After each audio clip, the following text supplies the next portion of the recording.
Greetings. This is all just random syrups for a soda stream for making fizzy drinks. But why do you have that next to your computer? Because I also have this right next to me, Okay. and I also have a lot of bottles of water next to me. So I could just make drinks whenever the fuck I feel like it without leaving my desk. I literally buy water on Amazon with a 2-week subscription, so I have a constant supply of water next to my desk. So I don't have to get up and get it from the tap. Okay. That sounds like some untapped potential. I berated Hivan the other day because he had been sitting down for 3.5 hours without getting up and taking a break or anything. But I guess you Amateur rookie numbers. I sit for fucking hours. Yeah. I've just been sitting here all weekend. How long? It's supposed to be one of the worst things you can do for your health to sit still for long. I don't actually plan to live past 30 anyway, so. How long do you sit down per week if there's a new PoE league? But with a new PoE league, I practically, like at this point, I'm just going to buy a bucket to sit on. So I don't even have to get up.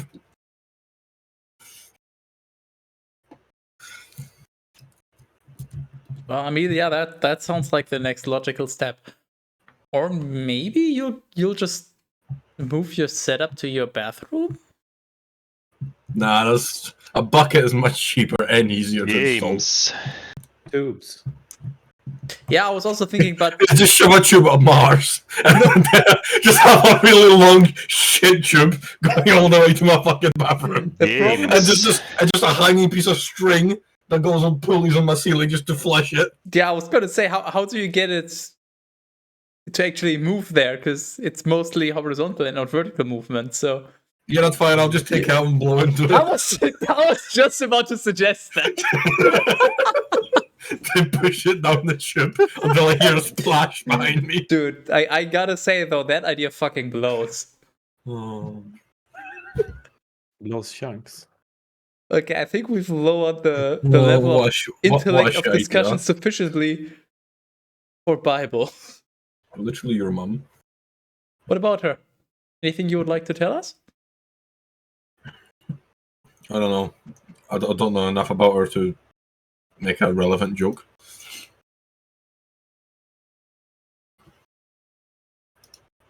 What a disappointment. What a letdown. That's what your mom told you, right? You're a letdown. And I just called you a letdown already. That's not how that works, Terrence. So, we're back to Bible. We all remember what happened last time, which is the Book of Job. Would you like to buy a knitting kit and then do some competitive knitting? That thought has not crossed my mind yet.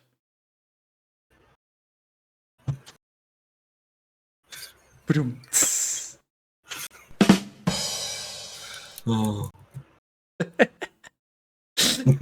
Fucking literally cannot. Well, imagine a competitive knitting stream. Dude, Terrace, I think you're getting something confused. I'm not good at knitting. I'm good at nitpicking. I mean, I'd assume some skills are transferable. You know what else is transferable? Your money to my bank account. If anything, it goes the other way around. No. That's all. Give me all of your money. So, last time we did the Book of Job, which I believe basically started with Job, who had a sort of perfect life. And then Satan told God, hey, Job only likes you because you're giving him an amazing life. I dare you to take it all away. And Skytus was like, okay, sure. And then he took everything away. And then Job was just constantly complaining about how he wants to die and how his life sucks. And then some people visited him. And there was a discussion between like 5 people that just kept on monologuing for chapter after chapter about something. And I think they came to an agreement at the end, but I don't remember. I just know that it was tedious. You stole my summary that I told you before we started the stream. Who said that I stole it? I also remember because I educated myself. Okay. See, That I is have how much I absolutely no remember. recollection of anything you just said. But isn't it pronounced Job? You said Job. It's job now. Okay, sure. This guy does. Do you remember the picture I kept sending whenever we were talking about foreskins? Wait. Do you Crunchy snack. Hold. Do you have a Sharpie? Hold on. Yeah. The Swedish churches, we say Job. I have several. Okay, take one, and then take the back where it said what was the brand name? Hula hoops. Okay. Just add a W. Hula whoops. Where? Terrace. You'll figure that one out. Well, there's two. Which one? Well, would you like a whoops? I mean, you could also go for a howler whoops, if you prefer that, or you could go for a howler whoops. But yeah, Whoops. Right, okay, just go for whoops, and then show that into the camera, because I have an idea. I'm sure Cat Peasant will at least appreciate, if nobody else. Look! It's Big Whoop from Monkey Island. Anyone remember? Oh. Literally terrible. I think we can move on. So would you like to add anything to the summary, or did I steal all of your summary? Do you remember what they argued about at all? No, well, I think it was God stuff, wasn't it? I think it was Skytus related, but I don't remember who argued in what way or what. If was it about how you should follow him, or I really don't remember anything. I guess this could be totally false, but my understanding, I thought that Job was basically like the good guy, or the real Christian, and he was arguing for how to worship God, and the others were like, no, don't do it that way. This could be totally false. No, this is what happened in the Bible. This is now canon. Yeah, sure. Canon? Why are we fighting out of a cannon? Eris, just because you're hungry doesn't mean this is canon fodder. But I mean, it makes sense, like, right, it's the Book of Job, so you would assume that he's the protagonist, and he's been arguing with his bad guys, and then they accept his version at the end. Maybe. I guess it's time to make Terrace suffer. Job 34. After proclaiming these things, Elionel had this to say. May the wise hear my words, and may the educated listen to me. For the ear examines words, and the mouth discerns foods by the taste. Let us do... What a strange looking sentence. Explaining children how your ear and mouth work. This is how your face works. Well, the ear examines words. I was going to say, I guess it's more like the brain examines the words, but then no, you're wrong, and I can tell you why. Because they didn't have a brain back then. Yeah, that's not been invented yet. The mouth discerns foods by the taste. That feels more logical, but I guess that's also the brain. So I mean, the brain plays a part in all of that, but yeah. the mouth, that one I can get more behind. But yeah, ears examining words is very weird. It examines sounds, but the brain puts them as words or interprets them as words. What he's saying implies that we don't actually hear the words; we just hear meanings. Yeah. Same way we don't actually taste the individual parts of our food; we just taste a sweet flavor. Hula hoops. Let us choose judgment for ourselves, and let us consider among ourselves what is best. For Job has said, I am just, yet Skytus has subverted my judgment. For within my judgment there is a lie. My vehement barbs are without any sin. What man is there that is like Job, who drinks up derision as if there as if it were water, who accompanies those who work iniquity, and who walks with impious men. For he has said, Man will not please Skytus, even if he should travel with him. Therefore, prudent men, hear me. I'd Impiety like to is... please Skytus. Leave Skytus out of this, come on.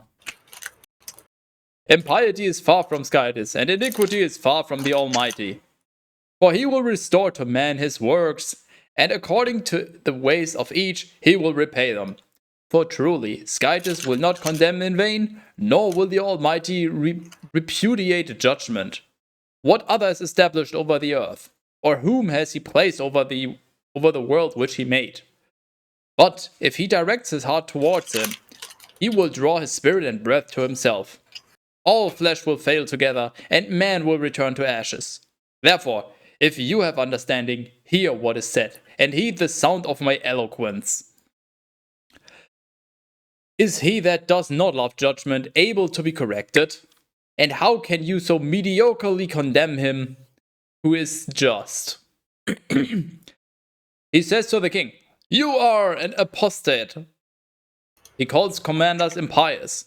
He does not accept the reputation of leaders, nor does he recognize the tyrant as he contends against the poor. For all the works are of his hands. They will die suddenly, and the people will be troubled in the middle of the night, but they will pass through it, and the violent will be taken away without a hand. Skytus. Can I trouble you in the middle of the night? You know what, that yeah, if there's nothing important I need to do in the next day, sure. Oh, wonderful. Sounds like trouble in paradise.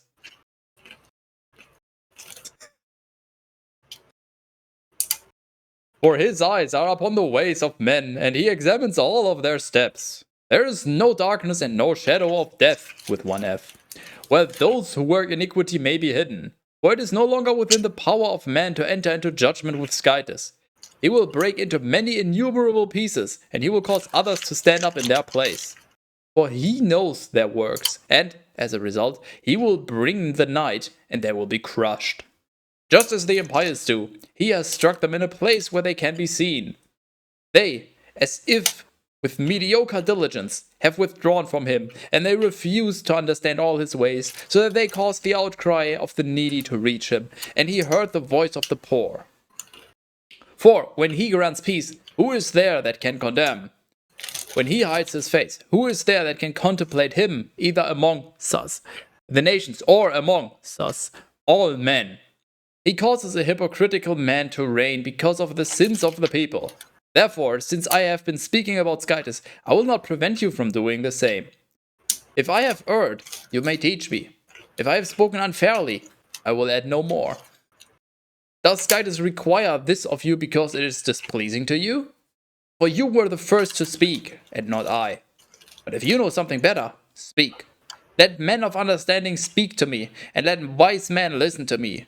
But Job has been speaking foolishly, and his words contain unsound teaching. My father, let Job be tested even to the end. May you not retreat from a man of iniquity, for he adds blasphemy on top of his sins. Nevertheless, let him be constrained to be amongst us, and then let him provoke Skytus to judgment with his speeches. Okay, but so this basically confirms or the collection that they were like a theological argument. Skytus took everything away from him. He probably just decided, you know what, I hate Skytus from now on. And they're just telling him, nope, you still gotta follow him and pray and everything. And he just argues no. This thing about Skytus taking everything away from him, I guess that was probably before I joined. Yeah, that was literally basically how the book started. Yeah. But so why did he do that? Just the ways Satan of the Lord dared him. Satan he literally came up to Skytus and was like, hey, this guy loves you, but only because you give him everything that he wants. Take it away from him and he won't still love you. And then Skytus was like, no, he loves me. I'll fucking do it. And then he took everything away from him, like his wife, his child, and who knows what else. And then Job kept complaining about how his life sucks and he wants to die and just misery and everything. And basically the first half of the book of Job was just Job complaining. Like an entire chapter or multiple chapters of just words upon words about how miserable his life is and how he should just be killed in all these various ways. And Skylar should end his suffering and so on. I'm guessing that really resonated with Terrace. Got an idea. Was it? How about you put little bits of text with our names on the corners of the camera? What? Why would I? I think he wants name tags for you. So viewers know who's who.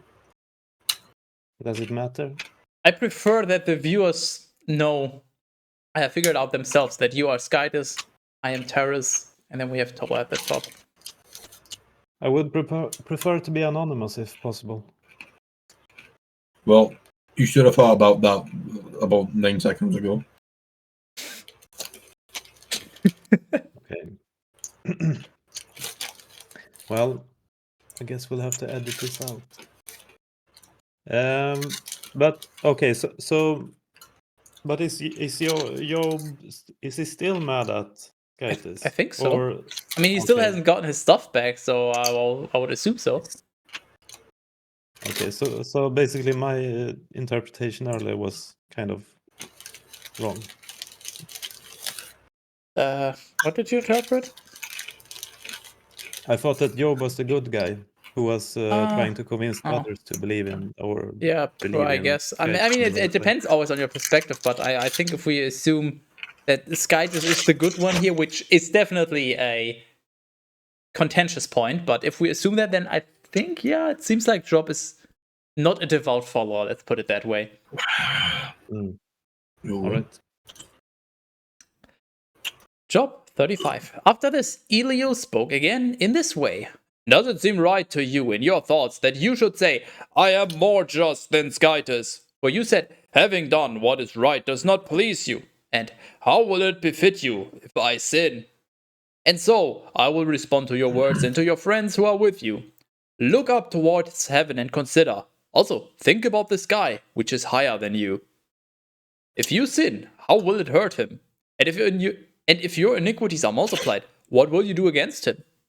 Furthermore, if you act justly, what will you give him, or what will he receive from your hand? Your impiety may hurt a man who is like you, though your justice may help the son of the man. Because of the multitude of false accusers, they will cry out, and they will lament because of the strong arm of the tyrants. Yet he has not said, where is Skytus who made me, who has given songs in the night, who teaches us in addition to the Bistonians of the earth, and who educates us along with the birds of the air. There they will cry, and he will not heed them because of the arrogance of the wicked. Therefore, Skytus does not hear in vain, and the Almighty will look into each and every case. And so, when you say, he does not examine, be judged before him, but wait for him. For at the present time, he does not bring forth his fury, nor does he punish sin exceedingly. Therefore, Job has opened his mouth in vain and has multiplied words without knowledge. When does this book end again? I think we were close to the end. I hope so, because this is just stupid. No, you. Yeah, I confirmed, by the way, it looks like it's supposed to be pronounced Job. Okay, so it's Job. Not anymore. Got it. Yep. See, I quite like this book because even though I have absolutely not a single half fucking clue what's going on, at least it's written a lot better than the rest. That's funny because you literally gave it the equivalent of a standing ovation after the first few chapters. Because it was written so well. Like, Job's pitching was written so well that you actually pointed that out. Yeah. And then he just continued bitching, and I just kept getting more and more annoyed because he just wouldn't shut the fuck up. Yeah, I still have no idea what's going on, but I'm just enjoying the flow of the words. Nice. In comparison to what we had, is just this is just a masterpiece. So you'd say they've done a good job writing this? Well, would I? Done a good job. Joke's on you. Job 36. Continuing in a similar manner, Elio had been... Okay, hold on. Weren't the last 2 chapters already... After proclaiming this, Elio now had this to say. After this, Elio spoke again in this way. Continuing in a similar manner, Elio had this to say. And then what was the previous chapter? And Elio was angry. Therefore, Elio waited while Job was... Okay, now the previous one was Job, and then it's 3 chapters of Elio, apparently speaking. Okay. Continuing in a similar manner, Elio had this to say. Bear with me for a little while, and I will show you, for I have still more to say in favor of Skytis. I will review my knowledge from the Paris? Yes. What is... There's a typo in the Bible, you gotta fix it. I highlighted it. Job 36. From the beginning, and I will prove my Maker to be just. For truly, my words are without any falsehood, and perfect knowledge will be proven to you. Skytis does not abandon the powerful, for he himself is also powerful. But he does not save the impious, though he grants judgment to the poor. He will not take his eyes away from the just, and he continually establishes kings on their throne, and they are exalted. And if they are in captivity, or are bound with the chains of poverty, he will reveal to them their works, as well as their sinfulness in that they were violent. Likewise, he will open their ears to his correction, and he will speak to them so that they may return from iniquity. They listen and obey. They will fill their days with goodness and complete their years in glory. But if they will not listen, they will pass away by the sword and be consumed by foolishness. The false and the crafty provoke the wrath of Skytis, yet they do not cry out to him when they are chained. Their soul will die in I've fixed it. Yeah, I noticed. Good job. That's why you get paid. Their soul will die in a storm, and their life among us the unmanly. Whoa, fucking hell, that came out of nowhere. He will rescue the poor from his anguish, and he will open his ear during tribulation. Therefore, he will save you from the narrow mouth very widely, even though it has no foundation under it. Moreover, your respite at the table will be full of fatness. Your case has been judged. Excuse me, what was that about the mouth? I'm gonna put something in your mouth. Therefore, he will save you from the narrow mouth very widely, even though it has no foundation under it. Moreover, your respite at the table will be full of fatness. I'm not sure I get the imagery there. He will save you from the narrow mouth very widely. You won't even get though it has no eaten foundation under it. by something, and instead he'll spread your something widely. I don't ask me. No, I'm just curious. Does Thor get paid for this job? Yes, he gets paid in exposure, and he gets to spend time with terrorists. Thank you. Oh, yes. Did you know that Thor streams on Twitch? There you go. Don't say that. I asked if they know, because if they do, then they're clearly delusional, because you don't. I'm just testing them. Good. Your case has been judged like that of the impious. You will withdraw your plea and your judgment. Therefore, do not let anger overwhelm you so that you oppress another. Neither should you allow a multitude of gifts to influence you. Lay down your mediocreness without distress, and put aside all of your power with courage. Do not prolong the night, even if people rise on their behalf. Be careful that you do not turn to iniquity. For after your misery, you have begun to follow this. Behold. In the beginning, there was a subscriber. I will lick the gay. Speaking of beholding.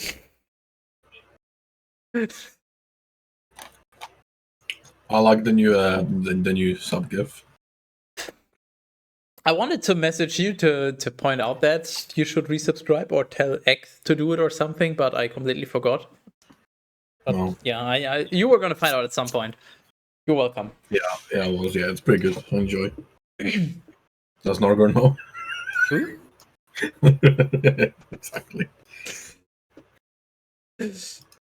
Skytus is exalted in his strength, and there is no one like him amongst us, the lawgivers, who is able to investigate his ways, and who can say, "You have done iniquity," to him. Remember that you are ignorant of his work, and yet men have sung its praises. All men consider him, and each one ponders from a distance. Behold! Skytus is mediocre, defeating our knowledge. The number of his years is inestimable. He carries away the drops of rain, and he sends forth showers like a raging whirlpool. They flow from the clouds that are woven above everything. An interesting word. I was just about to say, I'm sure Terrace likes this. If he wills it, he extends the clouds as his tent, and shines with his light from above. Likewise, he covers the oceans with his tent. For he judges the people by these things, and he gives food to a multitude of mortals. Within his hands he hides the light, and he commands it to come forth again. He announces it to his friend, for it is his possession, and he is able to reach out to it. Wait, so Skytus owns light? Well, he created it, so Yeah. I assume there's some kind of copyright going on. Okay, and if you create a child, you own that? Several thousands of years later? Well, I mean, probably. that's more of a living being thing. He didn't fuck someone and light came out. He just made it. Like when you make a painting, it's different. I mean, I don't know. Maybe light is just some kind of living entity as well. We just haven't figured it out yet. Didn't they used to think that light was some kind of living thing? But I mean, doesn't God technically own everything anyway? Wow. Is that You've just proven that he's a slave driver. Damn. well, That's not that far from teachings of the Bible, so. That's where I was trying to go with that. Own isn't the right word. Well, which word would you choose then? Overlook? I mean, that might be a little. Yeah, I wouldn't say that either. Like, well, I just did, so I guess I would. He's just the manager of light. Just manages it. The sun is the supervisor. Manager of all things. You mean his son is the supervisor? Because he made it. The family business.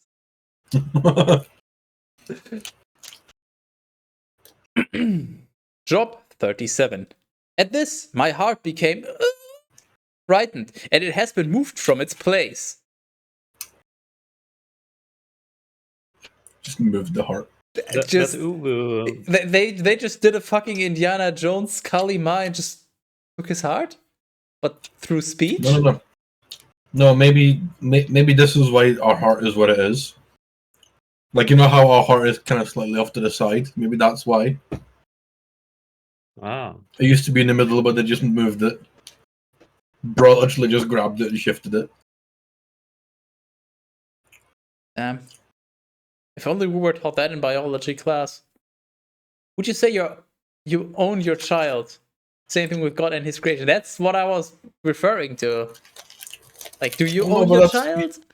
Probably not. Yeah, but that's not the same thing as the light thing, though. I mean, I can make a child that I wouldn't own the child, but I could assemble a lamp and I'd own the lamp.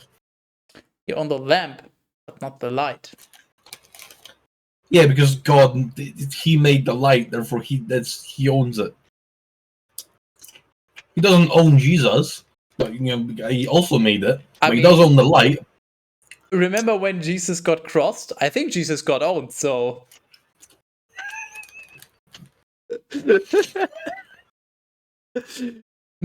Jesus he's close to God. He's like harder. I don't know the details. No, he's the Son of God. Well, but it's the Trinity thing, right? Yeah. I mean, it's the Father, the Son, and the Holy Ghost. Your mum's the Trinity. Have you seen those old Western movies? They call me Trinity. Your mom's the fourth part of the Trinity.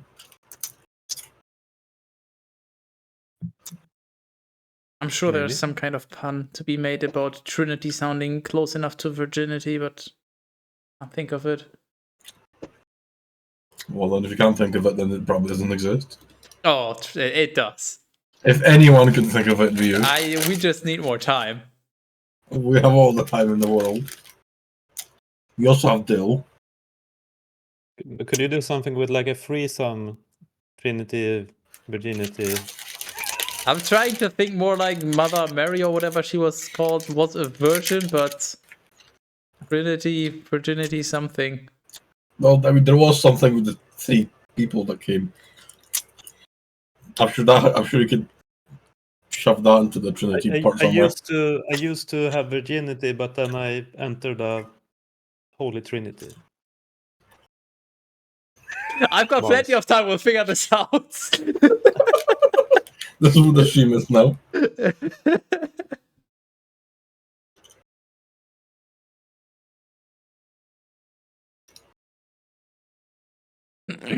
Pay close attention to the alarm of his voice and to the sound that it proceeds from his mouth. He beholds everything under the heavens, and his light reaches beyond the ends of the earth.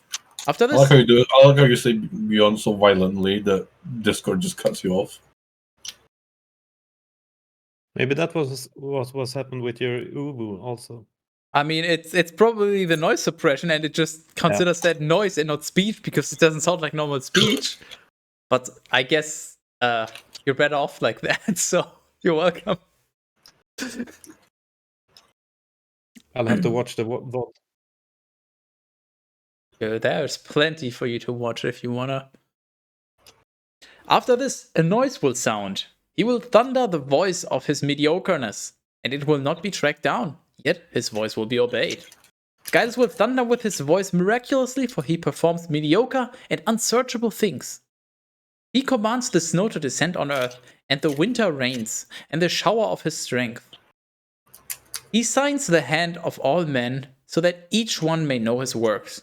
The Beastonian will enter his hiding place, and he will remain in his cave. So he has like a sky cave.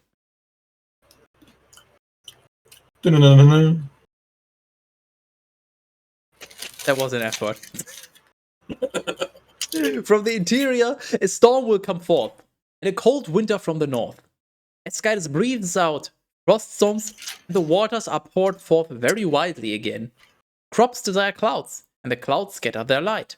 It shines all around, wherever the will of him that governs them will lead. To anywhere he will command, over the whole face of the earth, whether in one tribe or in his own region, or in whatever place of his mercy that he will order them to be found. Listen to these things, Job. Stand up and consider the wonders of Skytus. Don't do that. Is this still Ilio speaking? I'm just confused. Billy. Do you know when Skytus ordered the rains to bless? Do you know the way?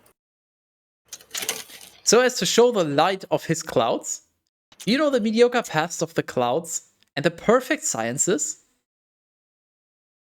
Are not your garments hot when the south wind blows across the land?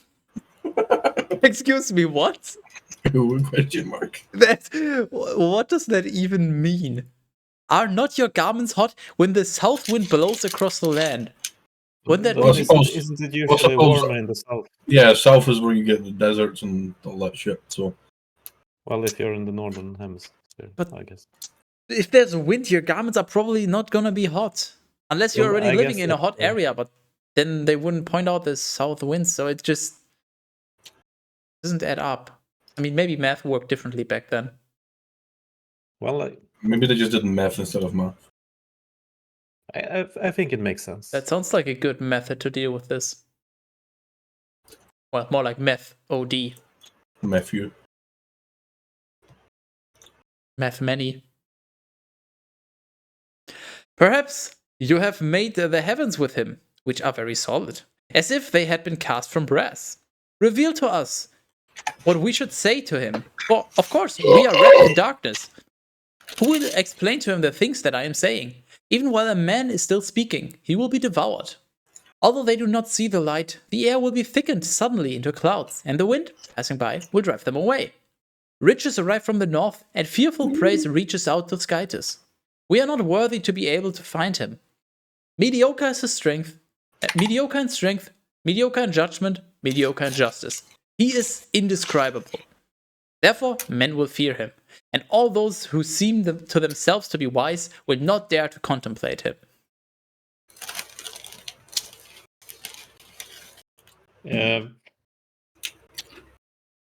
Is mediocre.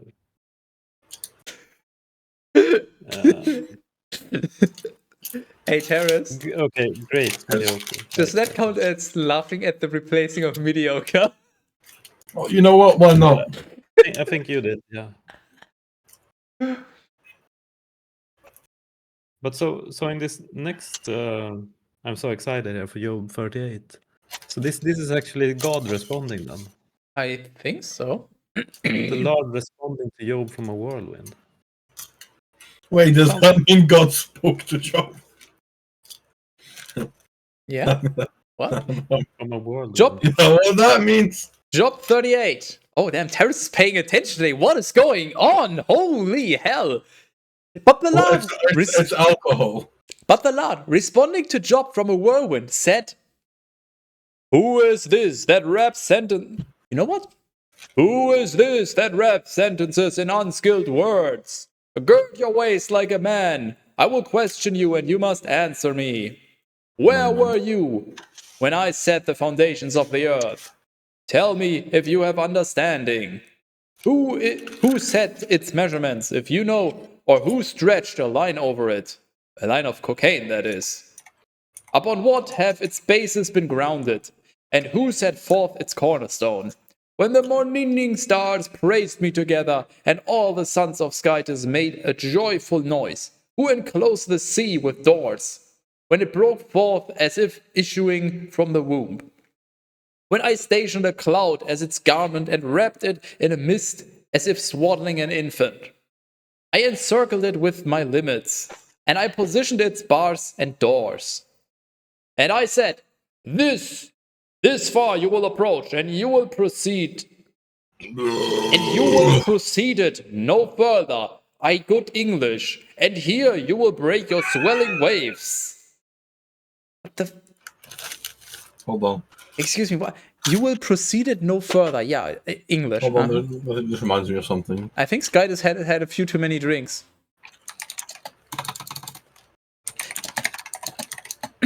Oh yeah, right. Did you, after your birth, command the birth of the sun and show the sunrise its place? Hey! Isn't that what we were talking about earlier? So, Skytus is asking Job, did you, after your birth, command the birth of the sun and show the sunrise its place? So is he just saying, like, shut the fuck up, I made the sun, you suck? Is this just a flex? Like, did you make the sun? No, obviously you didn't. I did. I guess so, yeah. What does this even mean? And he also, well, I guess also the thing we talked about owning and having a child, here it talks about the son as birthing the son. Yeah, it's just, this is so weird. Oh wait, hold on, before I continue, I just realized one thing that I need to do real quick. I need to do something real quick. Jokes on you, have already done it. And did you hold the extremities of the earth, shaking them, and have you shaken the empires out of it? The seal will be restored like clay, and it will remain in place like a garment. From the empires, the light will be taken away, and the exalted arm will be broken. Have you entered the depth of the sea, and have you taken a walk in the uttermost parts of the abyss? Have the gates of death with one F been opened to you, and have you seen the doors of darkness? Have you considered the breadth of the earth? If you know all things, reveal them to me. Which is the way that holds the light, and which is the place of darkness? In this way, you might lead each thing to its final place and understand the paths of its house. So then, Did you know when you were to be born? And did you know the number of your days? Have you been admitted into the storehouse of the snows? And have you gazed upon the stockpile of brimstone, which I have prepared for the time of the enemy, for the day of the battle and the war? In what way is the light scattered and the heat distributed over the earth? Who gave a course to the rainstorms and a path to the resounding thunder, so that it would rain on the earth far from man, in the wilderness where no mortal lingers, so that it would fill impassable and desolate places, and would bring forth green plants? Who is the father of rain, or who conceived the drops of dew? From whose womb did the ice proceed, and who created the frost from the air? The waters are hardened to become like stone, and the surface of the abyss freezes over. Skatis. Why is he talking? Why is he using the womb imagery? Well, I'm saying he, but it's an womb. From whose womb did the ice proceed, and who created the frost from there? I think you know the answer. Skatis is secretly a futanari. He just send feet pics. This is the second discussion about futanari that I've had this week. Nice. That's a sign from God.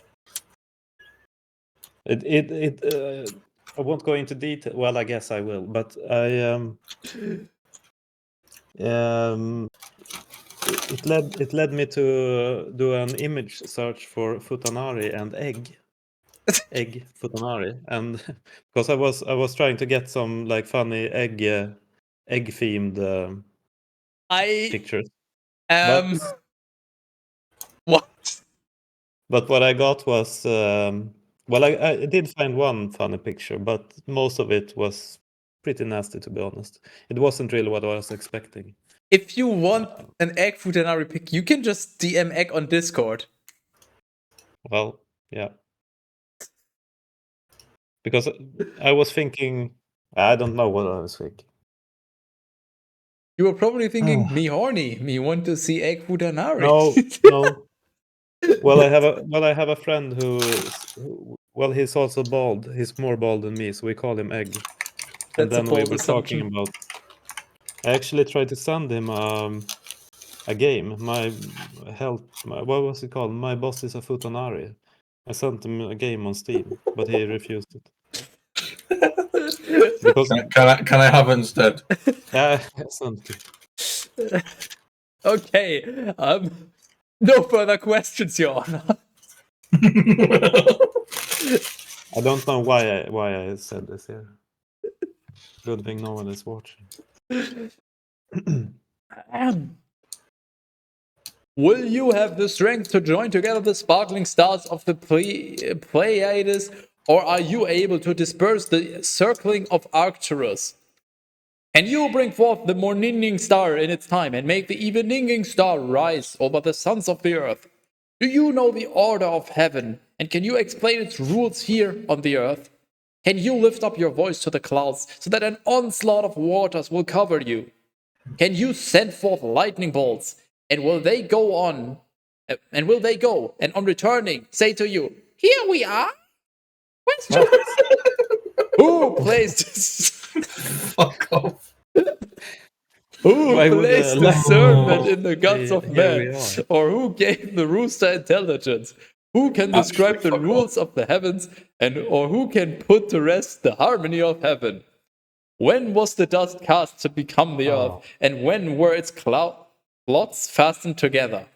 Will you cease prey for the lioness, and will you sustain the lives of her young, as they rest in their dens, or lie in waits in pits? Who provides the raven with its meal, when her chicks cry out to Skytus, as they wander around because they have no food? Why is that a question? Can you send forth lightning bolts? And will they go, and on returning say to you, "Here we are"? Why is that a question? Literally. Why is God talking like this? Why does he have to? He's just flexing his massive. It seems so unnecessary. Yeah, now he's acting like the guys have been talking to each other here, like the So men. I think Skydus is just basically talking to Job and is saying, stop being such a bitch. Look at all the amazing things I did. Now shut the fuck up and worship me. Or at least he's Yeah, implying but that. he's God. He shouldn't have to talk like that. He shouldn't have. Why is he? It should be beneath Well, him. clearly he did a poor job when creating Job.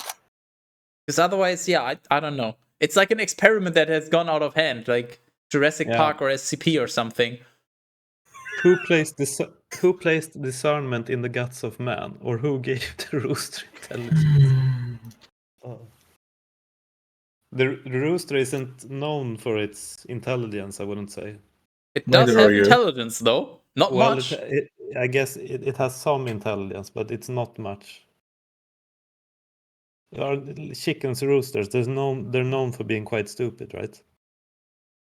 It's a very basic, very low form of intelligence. I don't know about stupid. What I think it's just generally known that they have no sense of object permanence, which might be conflated with stupidity, but I think at least that's the main thing that people know. But maybe that's only a Skydus thing. Maybe only I happen to know that or associate that with chickens. But that's what comes to my mind. What did you say? What did you call it? Object permanence. What does that mean? Okay, that's very simple. Do you see this? Yes. It's now gone. It ceased to exist. It's just what's gone? The thing that I had before. I don't literally gone. remember Exactly. you having anything. That's the point. You get it. Yeah. So Right. if you hide something, if they don't see it anymore, they don't know that it exists. Basically, if they can't see or hear it, or I don't know the exact details, but something along those lines. So they're probably not very intelligent then. Probably. Like it's the equivalent of when you go to a child and it's like, where am I? And the child doesn't understand because can't see you. And then it's like, oh my god, he's back, magic Can you trick. do the thing with the thumb? I can't. Wait, isn't that... Wait, doesn't that work like... No, wait, doesn't it work like...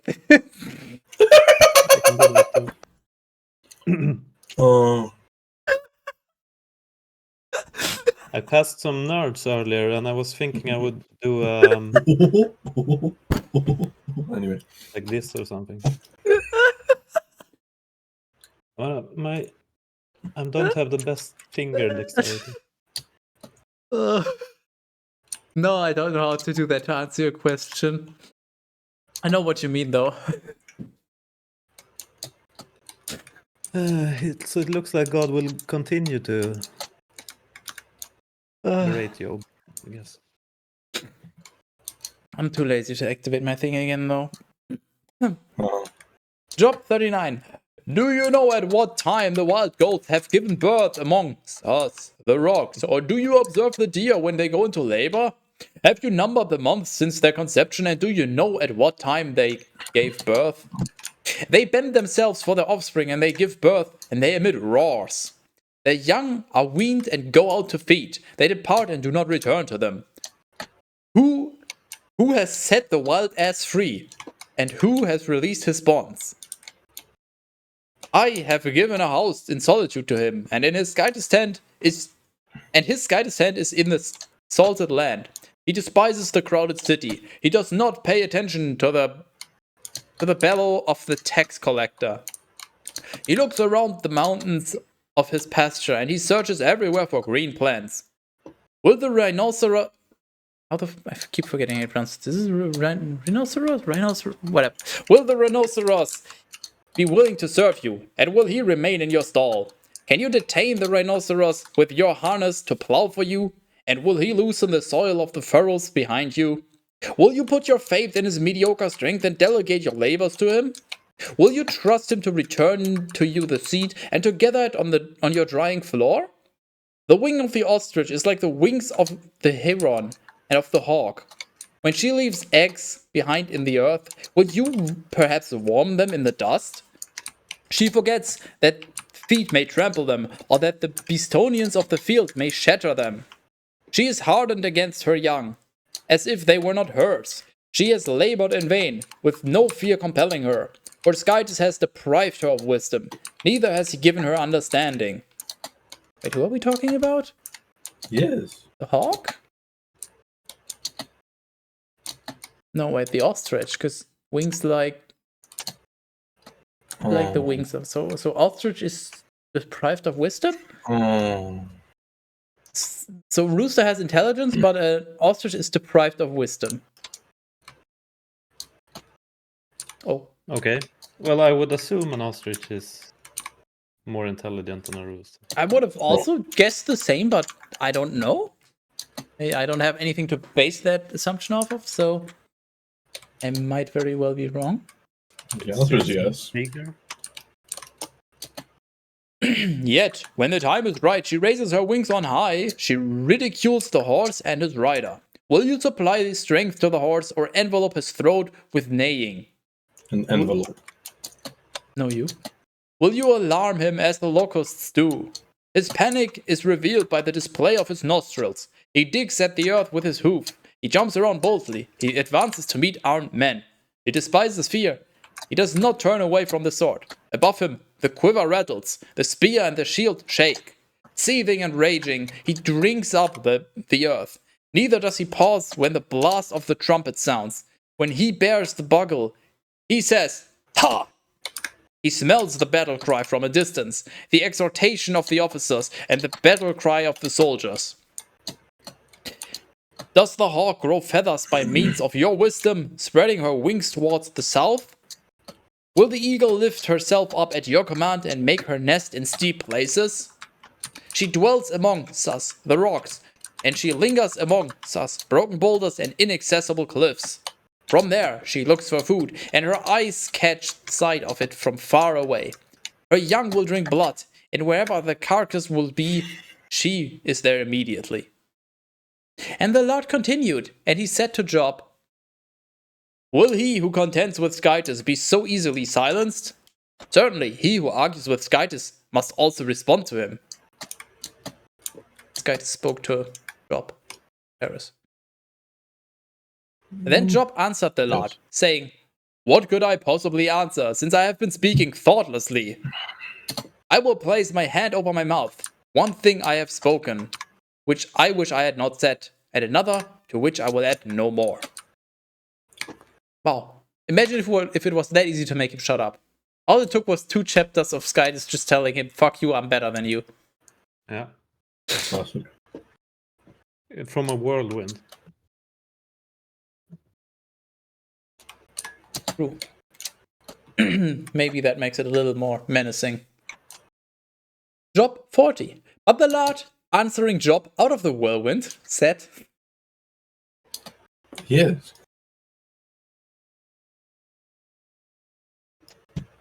"Gird your waist like a man. I will question you, and you must answer me. Will you make my judgment null and void? And will you condemn me so that you may be justified? And do you have an arm like Skytus? Or a voice like thunder? Envelope yourself with splendor, and raise yourself up on high, and be glorious, and put on splendid garments. Scatter the arrogant with your wrath, and, when you see all the arrogant, humble them. Look down upon each of the arrogant, and confound them, and crush the impious in their place. Hide them in the dust together, and plunge their faces into the pit. Then I will confess that your right hand is able to save you. Behold! The behemoth, whom I created along with you, eats hay like a cock. His strength is in his lower back, and his power is in the center of his abdomen. He draws up his tail like a cedar. The sinews of his thighs have been drawn together. Drawn together reference. His bones are like pipes of brass. His cartilage is like plates of iron. He is the beginning of the ways of Skytus, who made him. He will use him as a sword. The mountains bring forth grass for him. All the Bestonians of the field will play here. He sleeps in the shadows under the cover of branches and in moist places. The shadows cover his shadow. The willows of the brook will encircle him. Behold! He will drink a river and not be amazed. and he has confidence that the Jordan could flow into his mouth. That is a lot of confidence. I'm gonna go get another beer. Excuse me, what?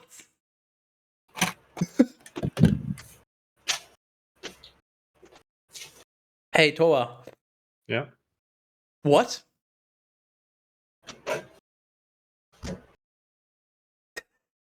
I guess it's powerful imagery. Oh. He will drink a river and not be amazed, and he has confidence that the Jordan could flow into his mouth. Jordan being a big river. But like drink, so like he can drink from a river, and it's like, Well- oh well, this water is not particularly good. But And then, like, I think I'm a bit lost. What's he describing now? Is he describing someone who believes in Skytis, or I think he's someone who basically is saying now, arrogant, or- okay, now that you realize that you need to shut the fuck up, Yeah. this is what you need to do. You need to crush all the arrogant and non-believers and all that, and then there's a chance that your hand might save you. Okay, there's a chance you'll go to heaven or whatever. But so this sentence with the river, is it describing someone arrogant that Job must crush, or is it you will become this powerful? Who's Job? Wait, where does it start? Then I will confess that your right hand is able to save you. Behold, the behemoth whom I created along with you eats hay like a cox. So basically his arch nemesis, or it's whatever. But so God created a behemoth Yes. along with you. Yes. Yes. So there's okay. He's big. So he created a kind of monster. Yes. He created Job- the final boss for as Job to slay, or- a plot device. So Job has a reason to train and become the very best, like no one ever was. Okay. Well, I guess that's good. Ooh. I don't think that's how that song goes, Terrace. You're confusing that with SpongeBob.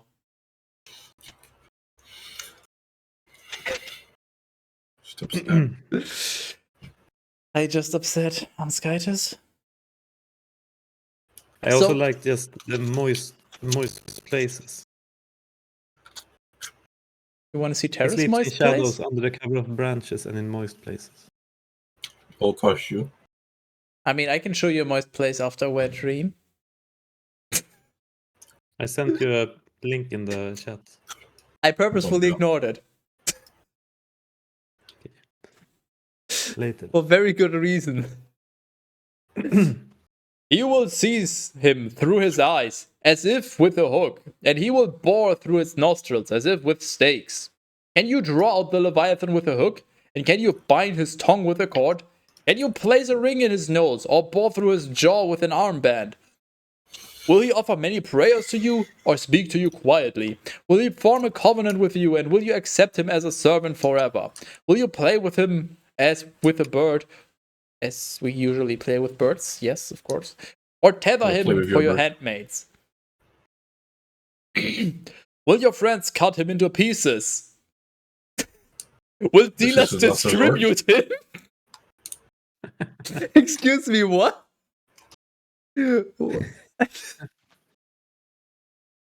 Of course, yeah.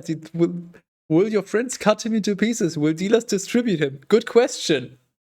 Isn't that like a classical thing that we'll cut this Life into. motherfucker into pieces and then we'll spread them across the land? I mean, they did that once. There was somebody's wife got murdered, and then he cut her into Yeah. pieces and set the pieces everywhere.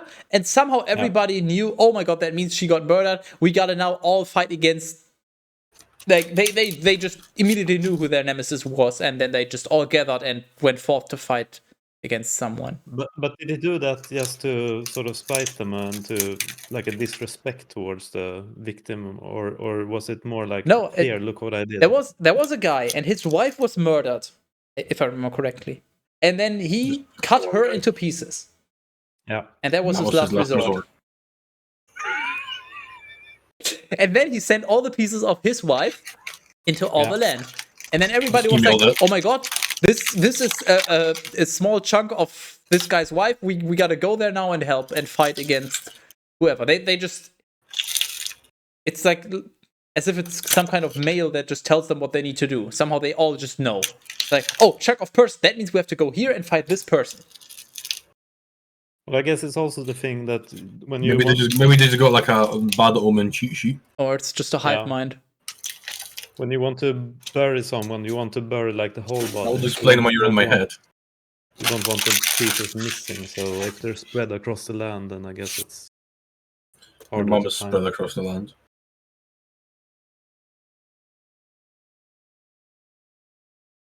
Continue, Skates. Will you fill up bags with his hide and let his head be used as a home for fishes? Place your hand upon him. Remember the battle and speak no more. Behold! His hope will fail him, and in the sight of all, he will be thrown down. So basically, he's saying there's gonna be a behemoth. You need to somehow win against him. Do you think you can do that? He's gonna be super strong. Do you think you can do it? And it's like, and also you will win. Spoiler alert! Hello. Well, I guess as long as he believes he will win, he will win. Is that the thing? If you have faith, you will prevail. I mean, it just says, place your hand upon him, remember the battle, and speak no more. Like, after the battle is over, well, I guess, yeah. After the battle is over, I mean, yeah, I guess. And of course, he's still not done speaking. Job 40. We're coming up towards the end of the book now. Yeah, thanks, Skytus. Job 41. I will not rouse him as the cruel would do, for who is able to withstand my countenance? Who has given to me beforehand, so that I should repay him? All things that are under heaven are mine. I will not spare him, nor his powerful words and counterfeit attempts at supplication. Who can reveal the beauty of his garment, and who can enter the middle of his mouth? Why the middle specifically? I think there's a creeper somewhere. I guess if you enter someone's mouth, Then enter your mouth. It's like the logical. I mean, you could also enter from the side if you make an extra hole, I guess, but hole. Behold.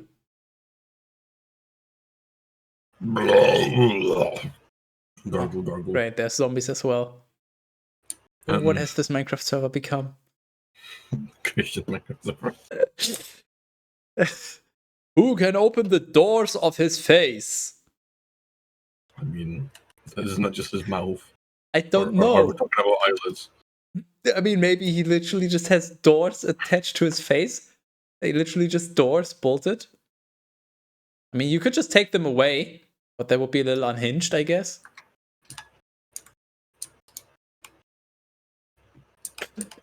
I gave fear to the circle of his teeth. Tooth. Oh, so I think that's just referring to his mouth, as in like he's screaming in fear. It's an interesting figure of speech. But on a more literal way, if you take this more literally, it's just weird. His body is like shields fused together, like dense scales pressed over one another. One is joined to another, and not even air can pass between them. They adhere to one another, and they hold themselves in places and will not be separated. His sneezing has the brilliance of fire, and his eyes are like the eyelids of the morning. Lamps proceed from his mouth, like torches of fire burning brightly. Smoke passes out of his nostrils, like a pot that is heated and boiling. Is it just a fucking dragon? His breath causes coal to burn, and a flame comes forth from his mouth. So far, I would say that's a dragon. Scales? Yeah. Hot breath? Smoke? The only thing that I'm not too sure about is the lamps. Like, lamps proceed from his mouth, but I guess fire is sort of a lamp, kind of? I remember, like, some sessions ago, we had the Fountain of Dragons or something. That's when we first learned that dragons were a thing in the Bible. And yeah, actually, so basically, Job has to kill a dragon or tame a dragon or something to prove his faith. Yeah, I'm gonna tame you. This is fucking Disney's How to Tame a Dragon or whatever it's called. I don't think it was Disney. Strength dwells in his neck, and destitution goes before his presence. The parts of his body work in harmony together. He will send lightning bolts against him, and they will not be carried to another place. Wait, can dragons usually do lightning bolts? But he will send lightning bolts against him. Who's sending lightning bolts against Hold on, whom? my bread is finished baking. I'm just gonna take it out. assume that by him just implicitly means his enemies. So I guess Job in this case. But it's technically never mentioned, so it's not entirely clear. Because if Job had lightning bolts to throw, I if mean- God gave him like lightning bolts to fight the dragon, that would be more fair. Maybe? So basically, Job is like Hercules. And dragons are typically weak against lightning, right? Are they? I don't know. Well, they are in Dark Souls, but I don't know if they're. His heart will be as hard as a stone and as dense as a blacksmith's anvil. When he will be raised up, the angels will be afraid because they are terrified. They will purify themselves. Oh, and because they are terrified, they will purify themselves. When his sword catches up with him, it will not be able to settle in, nor a spear, nor a Brestonian blade. For he will consider iron as if it were chaff, and brass as if it were rotten wood. The archer will not cause him to flee. The stones of the sling have been turned into stubble for him. He will treat the hammer as if it were the stubble, and he will ridicule those who brandish the spear. The beams of the sun will be under him. I guess that just means he can fly. And he will dispense gold to them as if it were clay. Wait. Dispense gold to them? I guess meaning his enemies, the ones that try to fight him with like a spear and a hammer? Or no, wait, to the beams of gold. Wait, so he's flying high up above the sun, and he's dispensing gold to the sun. Could it be a metaphor for him like shooting fire or something? I don't see how that would relate to gold. Have returned. Well, gold is bright. If No so, that's not a yellow very bright fire. metaphor. He will dispense gold to them. It's just, I don't fucking know. He will make the depth of the sea boil like a pot, and he will set it to bubble just as ointments do. A path will shine after him. He will esteem the abyss as if it were weakening with age. There is no power on the earth that is being compared to him, who has been made so that he fears no one. He sees every prominent thing. He is king over all the sons of arrogance. Sons of arrogance. Your mom.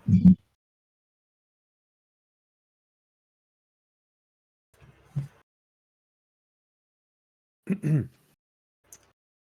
wonder if we'll actually get to like read about this actual fight, or if it's just going to be like, oh, you're going to do this. It's just going to be like an anime with 15 chapters of build-up. Yeah, exactly, because I mean it's ending. Well, that's that. Yeah, that'll happen once we get to the Book of Dragon.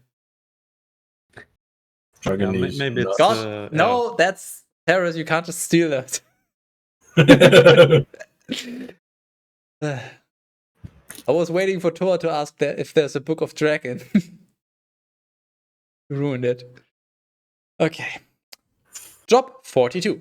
Then Job, responding to the Lord, said, I know that you are able to do all things, and that no thoughts are hidden from you. So, who is it that would disguise a lack of knowledge as counsel? Therefore, I have been speaking foolishly about things whose measure exceeds my knowledge. Listen, and I will speak. I will question you, and you may answer me. By paying attention with the ear, I have heard you, but now my eyes see you.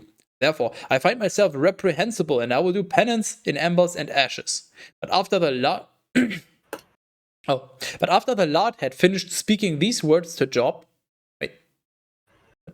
Job. But wasn't Job just speaking? Job responded, he said, huh? Okay. But after the Lord had finished speaking these words to Job, he said to Eliphaz the Themanite, hey, the Lord is speaking to someone, Terrace. My wrath has been kindled against you and against your two friends, because you have not been speaking correctly in my eyes, as my servant Job has done. Hey, Toa. Okay, so Job was right. But he literally just gave him a fucking chapter of, you did so fucking wrong, you gotta tame a dragon to redeem yourself. But also the others did wrong because they didn't do what Job did? Yeah. Wrong. How does this... Censure. This makes no fucking sense. It doesn't need to. My wrath has been kindled against you and against your two friends, because you have not been speaking correctly in my eyes, as my servant Job has done. Is he possibly just referring to the last bit where Job admitted, like, okay, you're God, fine, I'll do it?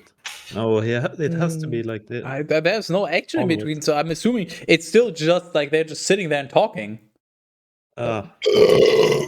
This is weird. You know what else is weird? The Bible. No, the concept of yogurt. Why? Like it's just cream, but it went off because of the bacteria, and now it's suddenly bare. Well, would you rather have it go... the same with...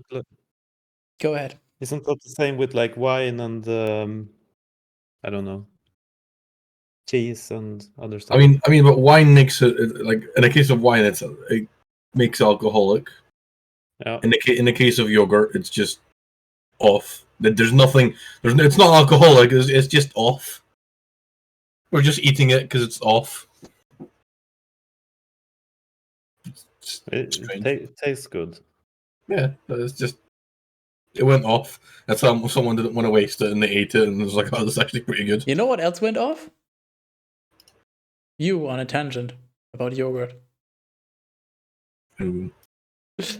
Therefore, have 7 bulls and 7 rams brought to you, and go to my servant Job and offer these as holocaust for yourselves. But also, my servant Job will pray for you. I will accept his face, so that foolishness will not be imputed to you. For you have not been speaking correctly about me, as my servant Job has done. I don't fucking get it. Job did not do the right thing. This is so stupid. So Eliphaz the Themanite and Baldad the Suhite and Zophar the Nahamathite departed. So I guess it was just 4 people? But if I remember correctly, wasn't there one guy that didn't speak at all for almost the entirety, and then he was like, I've listened to everything you said, and now I'm gonna speak because I have these things to say. Like their intern or something. I don't know if he was one of those 3. I don't know. It doesn't matter. But 3 guys sounds about. Okay, so yeah, those 3 departed, and they did just as the Lord had spoken to them, and the Lord accepted the face of Job. Likewise, the Lord was moved by the repentance of Job when he prayed for his friends, and the Lord gave to Job twice as much as he had before. Wow! Congratulations, you now have 2 times 0. Yet all his brethren came to him and to all his sisters and everyone who had known him before, and they ate bread with him in his house. So basically, he got whatever he had left got doubled, and then everybody visited and ate his bread. Classic. I guess he didn't get his wife and kids back. True. I'm not 100% sure on them dying, but I think that's what happened. They also shook their heads over him and comforted him because of all the bad things that Skydas had inflicted on him. And each one of them gave him 1 female sheep and 1 earring of gold. And the Lord blessed the latter end of Job, and the Lord blessed the latter end of Job even more than his beginning. I guess like in his last years of life, he was more blessed. I thought it meant his ass. That's what I first also thought, but more than his beninging. I mean, where's his beninging? Yeah, but where did the dragon go? Yes, clearly across your face. No, that just happened off screen. That's for the. It was just implied, I guess. What's the fucking word? Not offspring. You're the offspring. Fuck's sake! I wish I was. I'm not that good at music. Spin-off. That's the word. That's gonna happen in the spin-off. They're just keeping that as potential future material if this book sells well enough. Where the hell was I? And he had 14,000 sheep. And he had 14,000 sheep, and 6,000 came mules, and 1,000 pairs of coxen, and 1,000 she donkeys. And he had 7 sons and 3 daughters. And he called the name of one Daylight, and the name of the second Cinnamon, the name of the third Horn of Cosmetics. What? What is this? It just.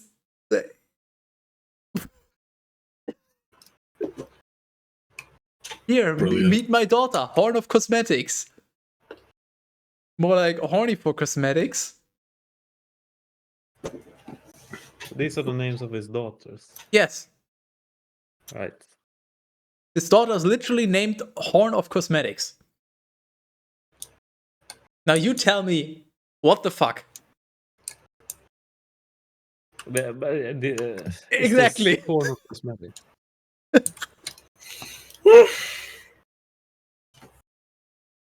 And in the whole world there were not found women so beautiful as the daughters of Job. And so their father gave them an inheritance along with their brothers.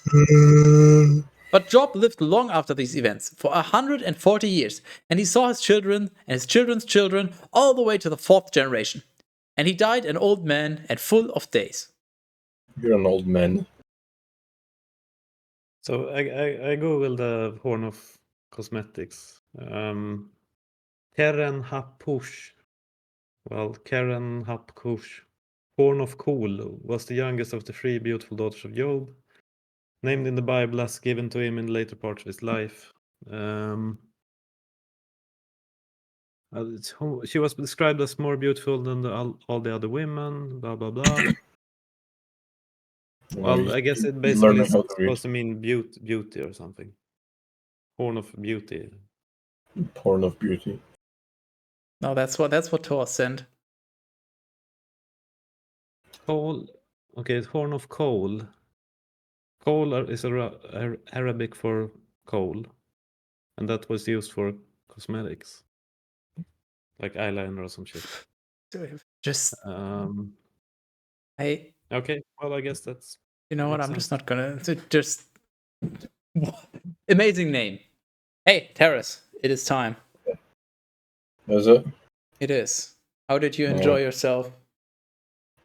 Where's the here it is. The word cosmetics is derived from the Greek kappa omicron sigma mu eta I actually kind of did.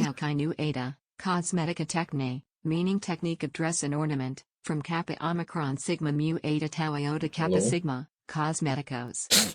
Break something. I like how it just pronounces each individual character. The word cosmetics is derived from the Greek cosmetica techne, meaning technique of dress and ornament. Yeah, so it's just a more loose translation, but still the name's just fucking weird. Yeah. So enjoyability. It started off pretty interesting, and then it was just a lot of bitching, and then it was just a lot of the back and forth arguing with just not much happening. Then we got the fucking build up to a dragon fight, and then we just got blue balled. Yes. I'm just like annoyed. This is not horrible, but I'm just looking at. I'm thinking more like a 4 characters. I think we had 6 characters or so. We had Skytis, Satan, Job, the other 3 dudes, and maybe the intern that they potentially had. Like, there was not much character development. Yes. I mean, at least they were concise.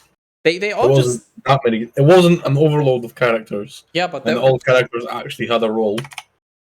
But they could have just as well only have one person argue against Job, and there was no character development or anything. It was just everybody argues their point, and then at some point, Scott is like, "Okay, just shut the fuck up. You listen here. You're all wrong." Classic. So, but so this was. It started on page 301. So it was about 15 pages of. It felt like at least 10 of the pages were just the 3 guys talking, basically. I just feel like there was 4 or 5 guys. So not much happening, but it also wasn't terrible. Like the characters didn't have any blatant flaws or anything, so I'm gonna give it a 6. Writing, it had some very interesting imagery, I guess, but also some of the stuff was just It's just way too drawn out. I mean, it was long, but the actual quality of writing itself was just amazing. Well, yeah, I guess what I'm talking about is more like plot. So yeah, it wasn't anywhere near as repetitive as anything we've had. It used a lot of words that were not used at any other point in the Bible. There was a lot of really nice, imagery and just fucking comparisons between things and just a creative use of a lot of words. Yeah, it's like a very low 10 or very high 9. So plot is just shitty. It was so. There's Job. Job has an amazing life. Then Satan was like, haha, I dare you to take all away. Skytus takes all away. Job is now a fucking bitch, non-stop complaining about how he wants to die. Then he's visited by 3 people and they argue about Skytus, and then nothing happens. The plot was so bad that even though I paid attention to what was being said, I did not pick up a single thing, because I understood the sentences individually. My brain did not connect them in any cohesive order. So I just heard a bunch of really well-written sentences that were meaningless. I'm just looking at this. Well, that's the thing. Basically, all of the argumentation, and the discussion that I had, that's just like I don't pay all that much attention. I don't pay all that much attention, but usually I still at least know the general gist of the thing. And the only reason I know anything that's happening is because you keep highlighting it. You're like, oh yeah, there's an argument and there's this guy. If you didn't say that, I'll just tell you I have no idea what happened this entire book. The thing is, I couldn't tell you one thing that happened, one thing that was said. I just have no idea what's going on. Pretty much the entire plot is their discussion. They're arguing back and forth. But since there's no change, or like nobody shows any insight or anything until just Deus Ex Machina, Skytus appears and it's like, you're all wrong. Nothing happens. It's just like really poor. So I'm actually gonna give it a 2. Comedy. Well, it did have some good. The Horn of Cosmetics was pretty funny. Yeah, there were some pretty funny things. That came out of nowhere. Again, I'm having trouble. It was so nonsensical that I'm having trouble remembering anything. But also, a lot of the comparisons and analogies they used were mildly humorous. I'm thinking it's like a high 6 or low 7 for me.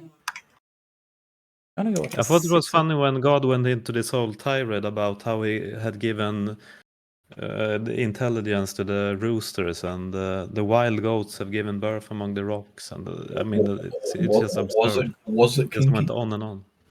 I was gonna ask you the same thing. I don't think so. Again, I don't know what happened. So Titus's womb, but like, since there was no plot, is that even worth a 1 though?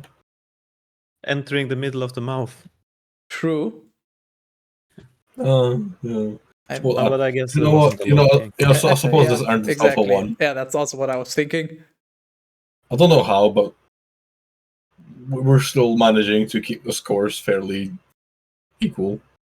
What happened in the judges that has 10 on kink? I don't remember. A lot of kinkiness.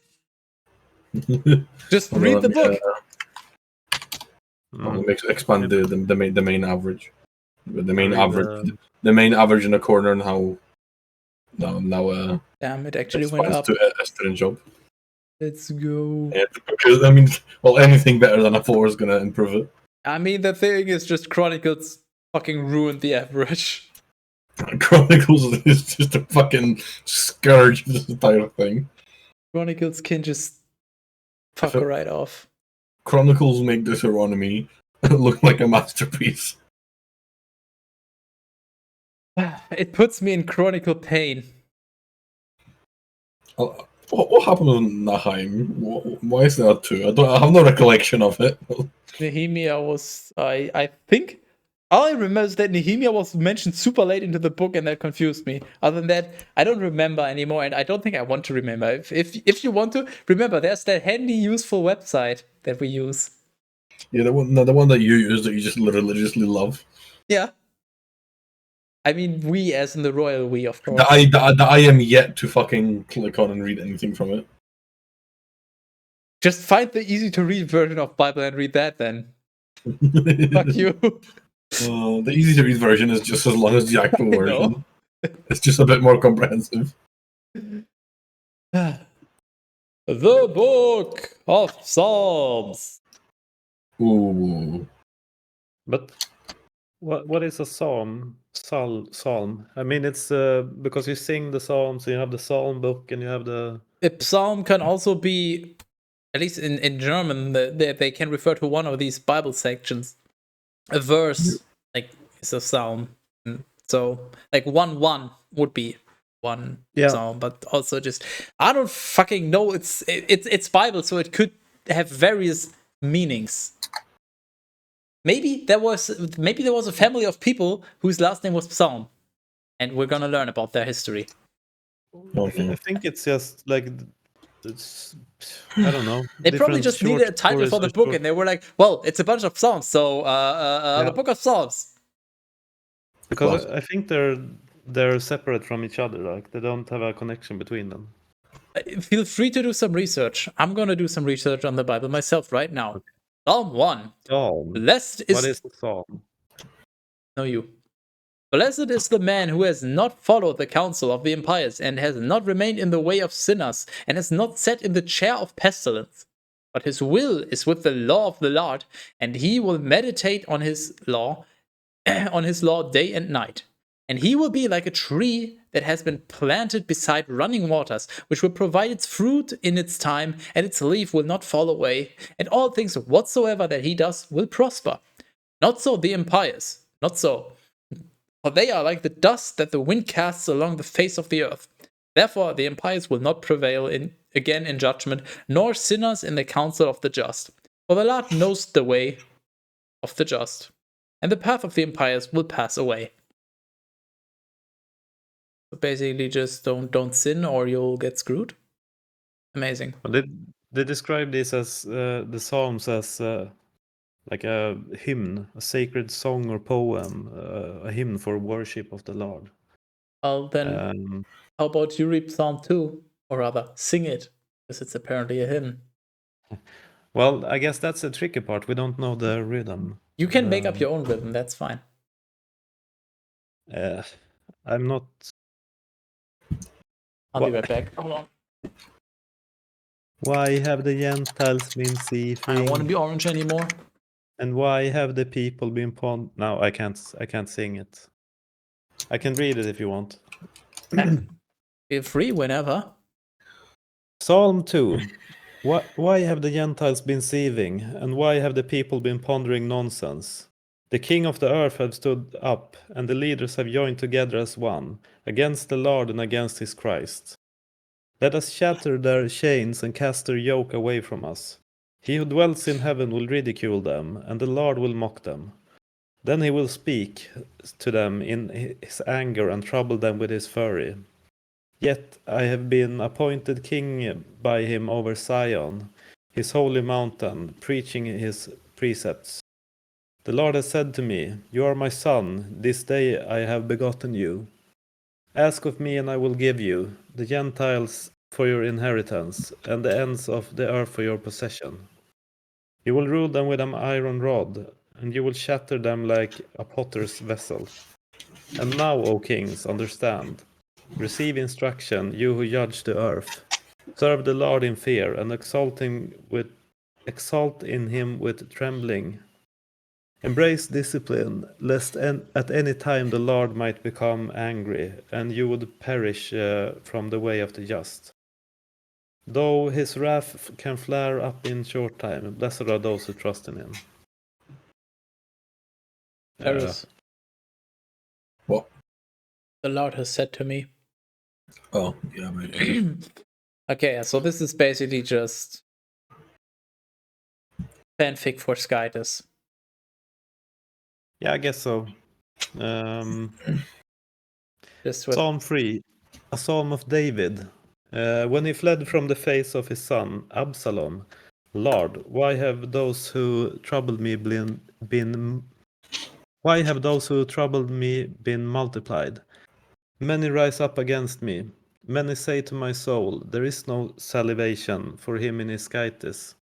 But you, Lord, are my supporter, my glory, and the one who raises up my head. I have cried to the Lord with my voice, and he has heard me from his holy mountain. I have slept and I have been stupefied, but I awakened because the Lord has taken me up. I will not fear the thousands of people surrounding me. Rise up, Lord, save me, my skytis, for you have struck all of those who opposes me without cause. You have broken the teeth of sinners. Salvation is of the Lord, and your blessing is upon your people. Yeah, I guess it's praising the Lord basically. I'm having a feeling that the plot in this might be very weak. There's not going to be any plot particular. Exactly. Psalm 4, in parts according to verses. A Psalm of David. Well, okay, I guess that isn't a part of the actual. It's sort of a subheading or. Okay. When I called upon him, the skytis of my justice heeded me. In tribulation you have enlarged me. Enlarged. Ooh. Ooh. Have mercy on me and heed my prayer. Sons of men, how long will you be dull in heart, so that whatever you love is in vain, and whatever you seek is false? And know this, the Lord has made wondrous his Holy One. The Lord will heed me when I cry out to him. Be angry, and do not be willing to sin. The things that you say in your hearts, be sorry for them on your beds. Offer the sacrifice of justice, and hope in the Lord. Many say, who reveals to us what is good? The light of your countenance, Lord, has been sealed upon us. You have given joy to my heart. By the fruit of their grain, wine, and oil, they have been multiplied. In peace itself I will sleep and I will rest. For you, O Lord, have established me singularly in hope. Plot thickens. Aren't there a lot of psalms in the Bible? I don't know. Do you want to know? I think this can go on for quite a while. Yeah. Yeah. Yeah. Aren't there like hundreds of psalms? Yeah. Yeah. Yeah. Yeah. Yeah. That's a really long Yeah. book. Oh. Yeah. I don't think we should have told Terras. Yeah. Yeah. Yeah. Oh, there we go. Oh, it's just 150. Oh, 150, okay. So that's not, I said hundreds. Dude. That's not more than, well, not It's technically. 1,500, so it's. Yeah, exactly. I wonder if this is the only book of Psalm. Well, probably. The thing is, Terrace doesn't care. He knows that the Bible is very long and just which book we're on, he doesn't know and he doesn't care. Yeah. Actually, he might be happy that there's so many because the Psalms have absolutely no content and no plot, so there's even less reason for him to pay attention. Yeah. Psalm 5. Unto the end, for her who pursues the inheritance, a psalm of David. O Lord, listen closely to my words, understand my outcry, attend to the voice of my prayer, my King and my skytis. For to you I will pray. In the morning, Lord, you will hear my voice. In the morning I will stand before you and I will see. For you are not a skytis who wills iniquity, and the malicious will not dwell close to you, nor will the unjust endure before your eyes. You hate all who work iniquity. You will destroy all who speak a lie. The bloody and deceitful man the Lord will abominate, but I am in the multitude of your mercy. I will enter your house. I will show adoration toward your holy temple in your fear. Lord, lead me in your justice. Because of my enemies, direct my way in your sight. For there is no truth in their mouth, their heart is vain. Their throat is an open sepulchre. They have acted deceitfully with their tongues. Judge them, O Skytis. Let them fall by their own intentions. According to the multitudes of their impiety, expel them, for they have provoked you, O Lord. But let all those who hope in you rejoice. They will exult in your eternity, and you will dwell in them. And all those who love your name will glory in you. Ooh. And you will bless the just. You have crowned us, O Lord, as if with a shield of your goodwill. So basically, if you don't believe in God, you go to hell, and if you believe in Him, He will be nice to you. And if you believe in him, you're still going to go to hell. Yeah.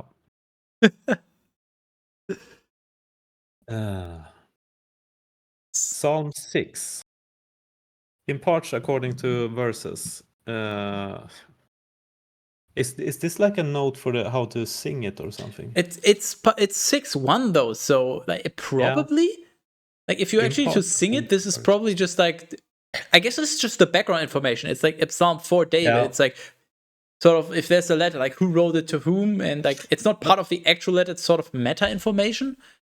But is it maybe supposed to be sung in the same rhythm as Psalm of David? Could it be that? I don't know. think so. I think it's just a song, like a praiseful song, a hymn for David, because as in David is great, so we wrote the song for him. O Lord, do not rebuke me in your fury, nor chastise me in your anger. Have mercy on me, Lord, for I am weak. Ooh. Heal me, Lord, for my bones have become disturbed, and my soul has been very troubled. But as for you, Lord, when? Turn to me, Lord, and rescue my soul. Save me because of your mercy. For there is no one in your death with no one For there is no one in death with one F who would be mindful of you, and who will confess to you in hell. I have labored in my groaning. Every night with my tears I will wash my bed and drench my blanket. My eye has been troubled by rage. I have grown old among all my enemies. Scatter before me, all you who work iniquity, for the Lord has heard the voice of my weeping. The Lord has heard my supplication. The Lord has accepted my prayer. Let all my enemies be ashamed and together be mediocrely troubled. May they be converted and become ashamed very quickly. What does iniquity mean again? Is it just like heresy or something like that? Yeah, I don't know the exact meaning, but it goes in that direction. Yeah. I think I listened to a death metal band called Iniquity many years ago.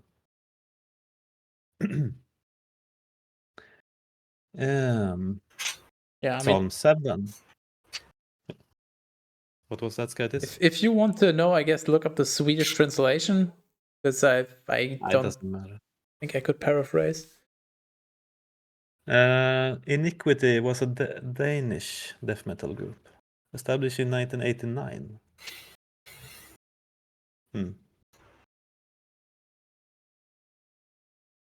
Surely there's no religious theme in their texts. I wonder if that's the band I'm thinking of. There's probably been more death metal bands with the same name. I mean, there's Terrace. Wasn't there a list of like the most common metal band names? This PoE League or something like that? I wouldn't know. I'm not paying attention. I don't know. It'd be silly. There's some names are like super common. There's like so many bands with certain names. I guess Iniquity. There might be multiple. Psalm 7. A psalm of David, which he sang to the Lord because of the words of Cush, the son of Gemini. Okay, so this psalm, I guess David is singing to the Lord. Then. I guess, yeah. Because of the words of Cush, the son of Gemini. O Lord, my Skytis, in you I have hoped. Save me from all those who persecute me and free me. lest at any time, like a lion, he might seize my soul, while there is no one to redeem me, nor anyone who can save me. O Lord, my Skytis, if there is iniquity in my hands, if I have done this, if I have repaid those who rendered evils to me, may I deservedly fall away before my enemies. Let the enemy pursue my soul, and take hold of me, and trample my life into the earth, and drag down my glory into the dust. Rise up, Lord, in your anger, and be exalted to the borders of my enemies. And rise up, O Lord, my Skytis, according to the precept that you command. And the congregation of people will surround you. And because of this, return on high. The Lord judges the people. Judge me, O Lord, according to my justice and according to my innocence within me. The wickedness of sinners will be consumed, and you will direct the just, the examiner of hearts and the temperaments in Skytis. Just is my help from the Lord, who saves upright of heart. Skytis is just a judge, strong and patient. Skytis is a just judge, strong and patient. How could he be angry throughout every day? This guy Unless you... This guy just keeps himself afloat by sheer power of anger. Yeah, I guess so. I don't remember anybody know the meme? Terrace knows. Bird. Yeah. Suspends itself in air, makes you powerful. There you go. Unless you will be converted, he will brandish his sword. I'm gonna go piss very angrily. I'll be right back. Make sure you yell loudly. If you don't convert, he will kill you with his sword. Yep. He has extended his bow and made it ready, and with it he has prepared instruments of death with one F. He has produced his arrows for those on fire. Behold him who has given birth to injustice. He has conceived sorrow and has begotten iniquity. He has opened a pit and enlarged it. Don't see what? And he has fallen into the hole that he made.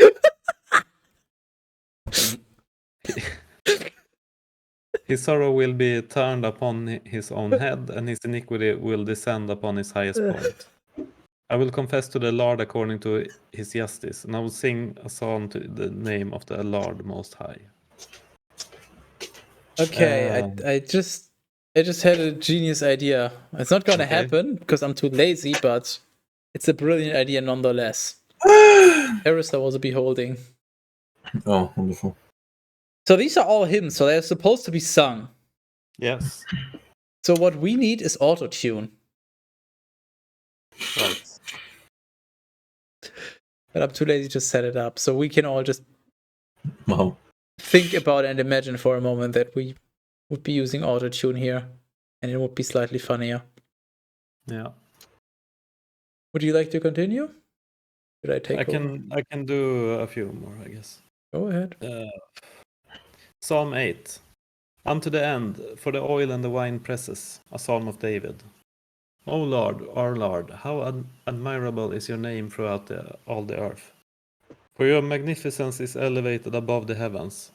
Out of the mouth of babes and infants you have perfected praise, because of your enemies, so that you may destroy the enemy and the revenger. For I will behold your heavens, the works of your fingers, the moon and the stars, which you have founded. What is a man that you are mindful of him, or the son of man that you visit him?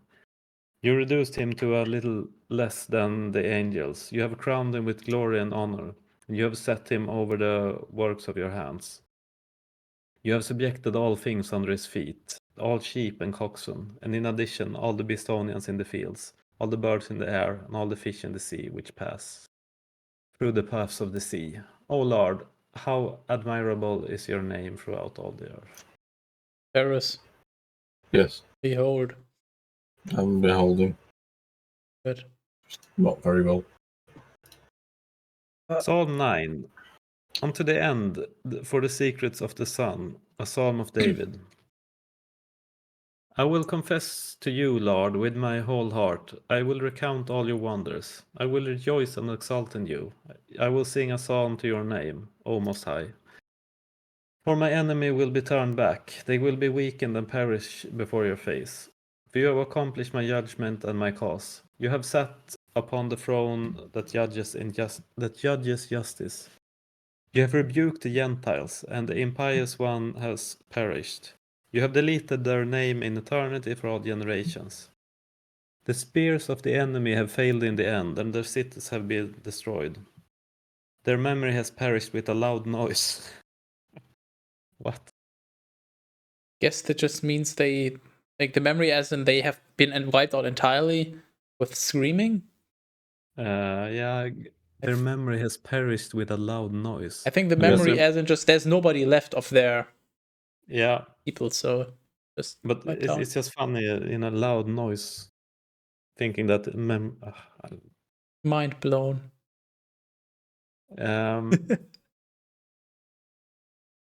But the Lord remains in eternity. He has prepared his throne in judgment, and he will judge the whole world in equity. He will judge the people in justice, and the Lord has become a refuge for the poor, a helper in opportunity in tribulation. And may they hope in you who know your name. For you have not abandoned those seeking you, Lord. Sing a psalm to the Lord, who dwells in Zion. Announce his study among us, the Gentiles. Because of those who yearn for their blood, he has remembered them. He has not forgotten the cry of the poor. Have mercy on me, Lord. See my humiliation from my enemies.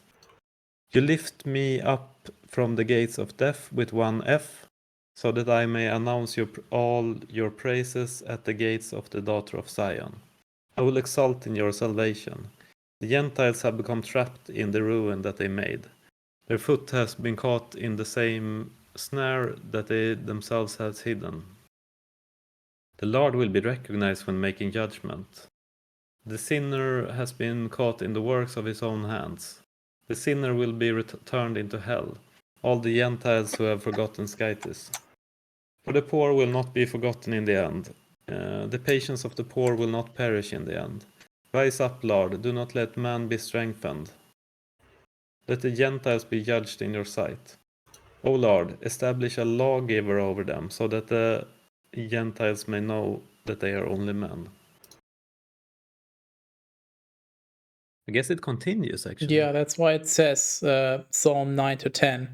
Yeah, It's the chapter 9 of the book of Psalms, but it actually contains the Psalm number 9 and the Psalm number 10. At least that's what I think this means. Yeah. So then why, O Lord, have you withdrawn far away? Why have you overlooked us in opportunity and tribulation?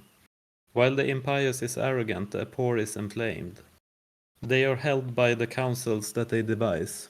For the sinner is praised by the desires of his soul, and the iniquitous is blessed. The sinner has not provoked the Lord, according to the multitude of his wrath, which will not seek.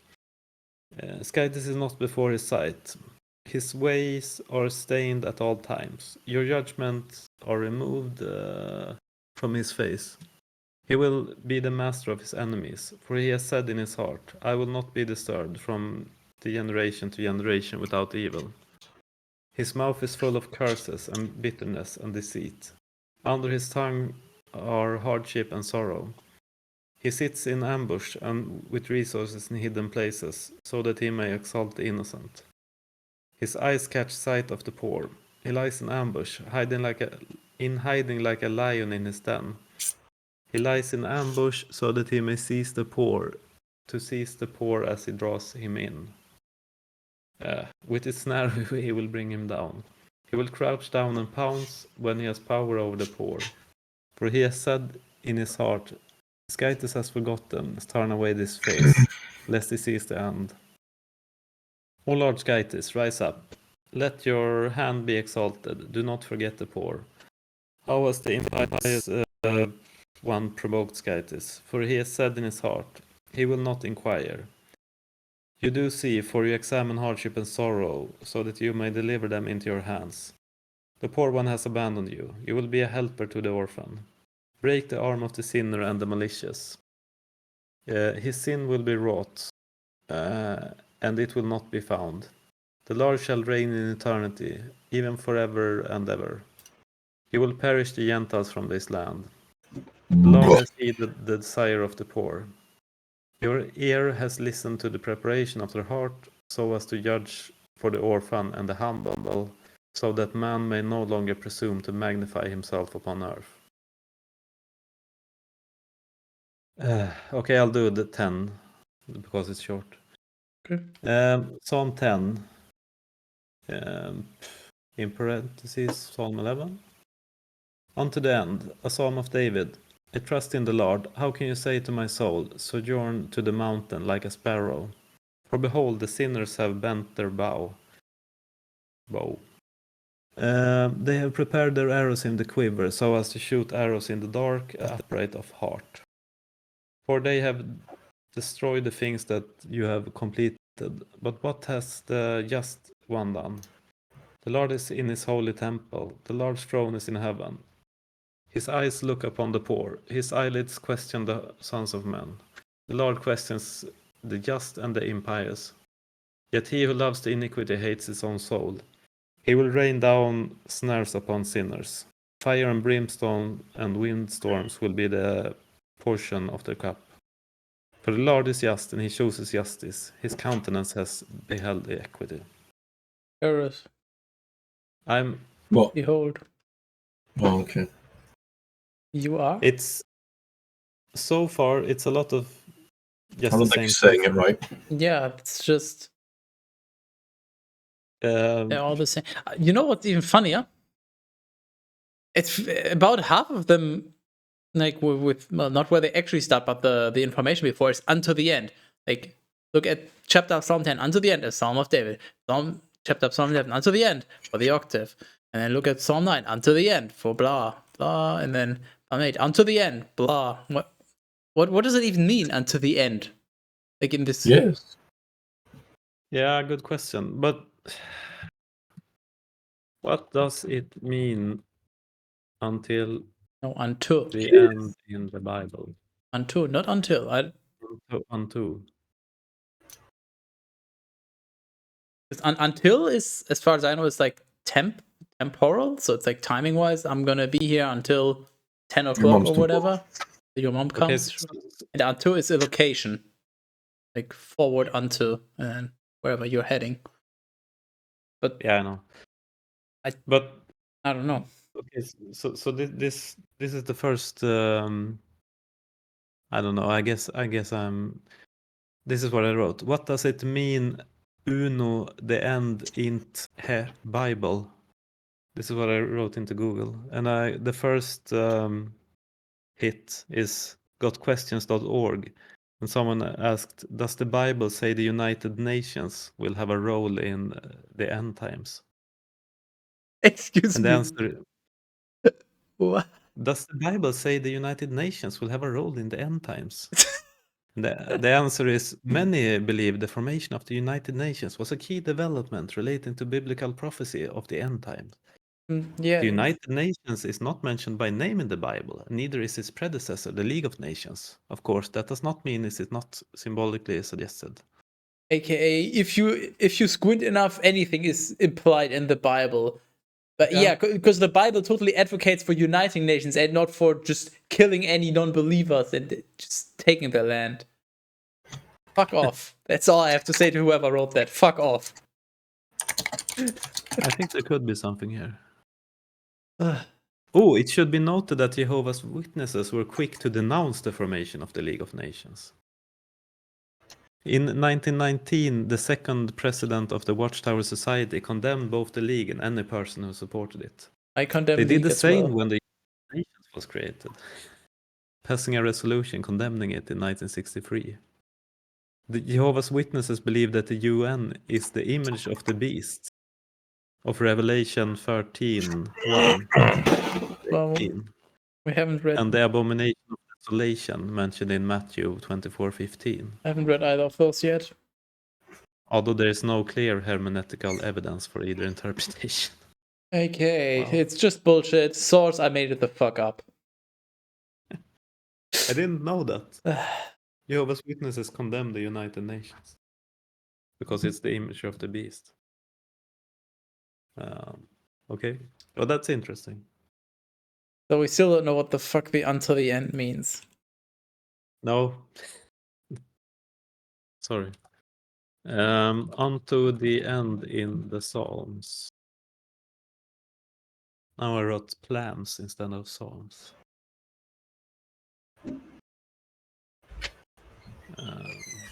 Meaning.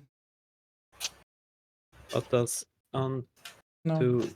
the end in the Psalms mean? I can't find anything, but feel free to continue research. It's not like there's going to be anything interesting happening anyway, so I will just continue. Psalm 11, Psalm 12, until the end. For the octave, Psalm of David.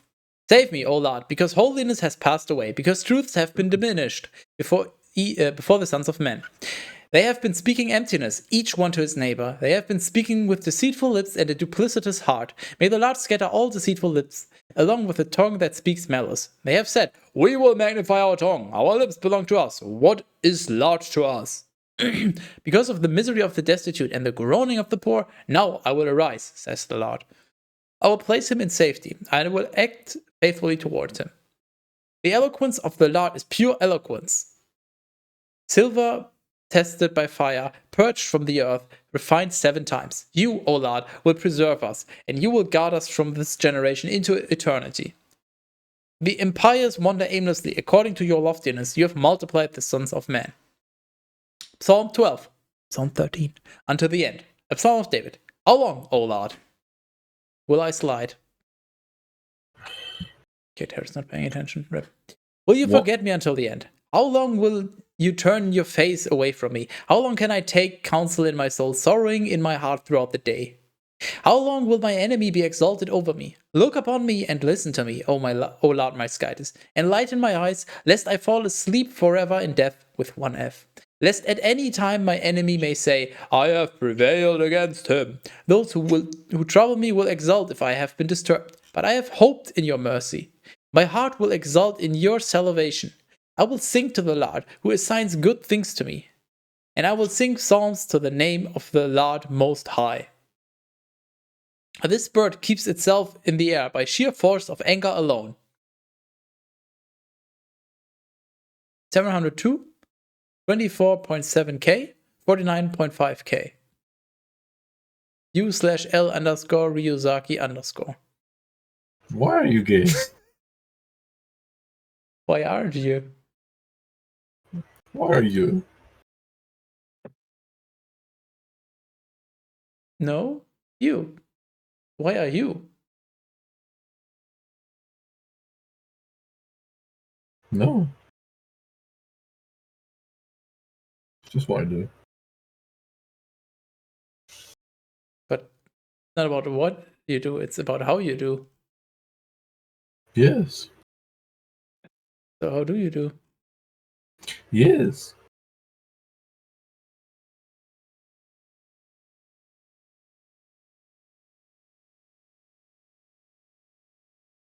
No.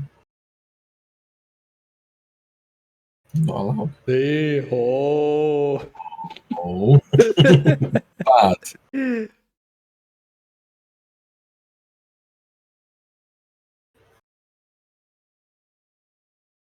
Well, so what now?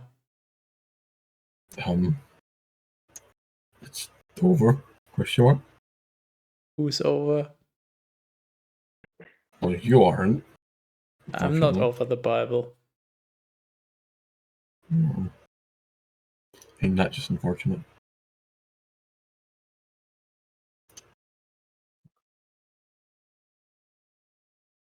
Hey, Tor.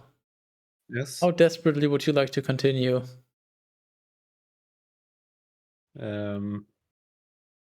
What do you mean? Terrace wants to stop. Okay. Which well, that's fine. Means we would usually stop, but I have done him a few favors, so I have a few extra hours of Bible reading I could cash in if you wanted to continue reading. So I'll just leave it up to you. Well, I could do it like another half an hour or something. You have greatly upset Terrace. Yeah, I guess so. Good job. But it's fine. I'm fine with stopping now. Also, I'm leaving it entirely up to you. why? Because it's your choice. That Terrace wants to stop. I have the extra time that I could cash in at any point, so as long as I still have time, then I'll just leave it up to the guest if the guest wants to continue. So you're going to force Terras to continue if I want to continue. Basically, yeah. That is how that works, yeah. He's contractually obligated to. Well, you are putting it on my conscience then to force Terras to... So you're You don't have a implying that you care about Terra's well-being or anything about him?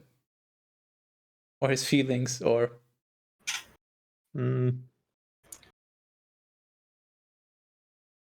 I guess the answer is no.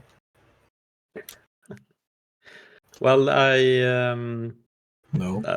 No, you didn't. I think maybe it would be good for you, Terrace and Skytis, to get a few more psalms under the belt, just to feel like you have made some more progress before you end. I hope you can see the upsetness in Terra's eyes. Because I can, and it brings me great joy. You're officially 4th on my enemy list.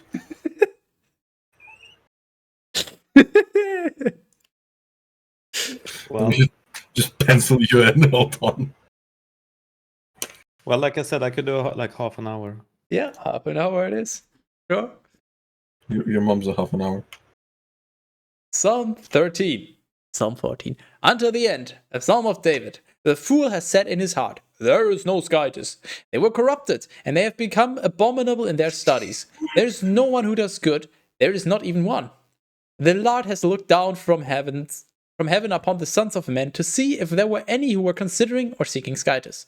They have all gone astray. Together they have become useless, just like myself. There is no one who does good. There is not even one. Their throat is an open sepulchre. With their tongues they have been acting deceitfully. The venom of asps is under their lips. This would also work, I guess. Their mouth is full of curses and bitterness. Their feet are swift to shed blood. Feet? 1 foot. Grief and unhappiness are their ways, and the way of peace they have not known. There is no fear of Skytis before their eyes. They will never learn.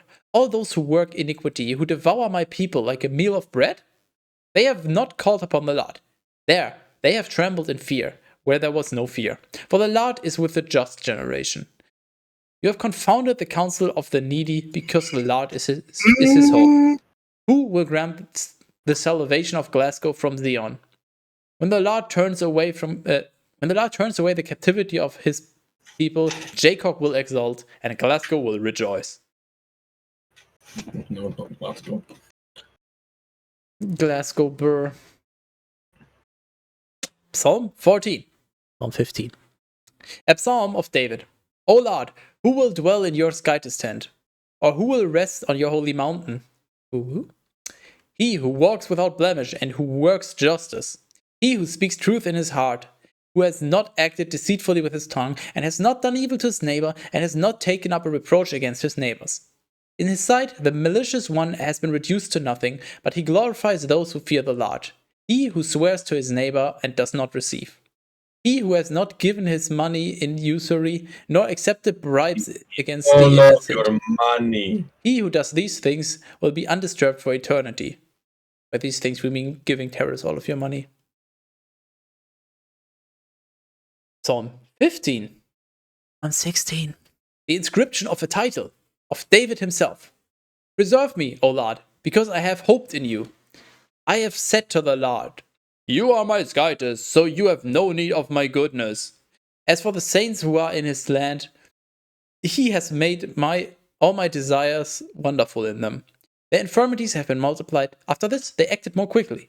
I will not gather for their convocations of blood, nor will I remember their name with my lips. The Lord is the portion of my inheritance and my cup. It is you who will restore my inheritance to me.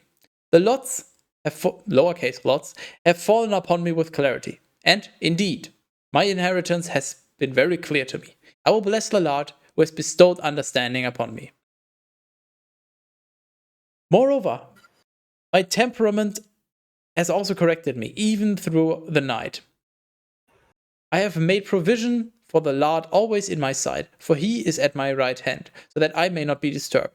Because of this, my heart has been joyful, and my tongue has exulted. Moreover, even my body will rest in hope. But you will not abandon my soul to hell, nor will you allow your Holy One to see corruption. You have made known to me the ways of life. You will fill me with joy by your countenance. At your right hand are delights, even to the end.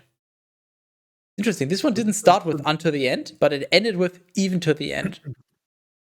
But this is good. Now you've done 1/10 of all the Psalms. Psalm So maybe this will speedrun, be any quick. percent, Yes, chapter skip. unless they start becoming much longer or something, but I don't think so. Some of them are a little longer, but most of them Yeah. are about this length. Wow. I wonder if it's just off by one because they had the 2 psalms. Is it always just going to be? It's literally just always off by one. Literally because they couldn't just do a separate chapter for that. All of the psalms are off by one. This is so fucking stupid. But I'm not following. Why have they done that? Because Psalm 9 had actually contained the chapter. Psalm 9 contained Psalm 9 and 10. So now they have to mention after each psalm chapter which actual psalm it is, like the number, how many psalm. And if you check, 145 contains 146. 146 contains 147a. 148 is 147 is 147b. Wait, what? Yes. 46, 47a, and then 147b, and then 148 doesn't have a number, and neither does 149, 150. But this book is stupid. And by this book, I mean the Bible. Nice. Good one. When did you last sing a psalm? Like seriously, did you have things in school where you would sing a psalm or something like that? No. Thanks. Never. Literally your mom.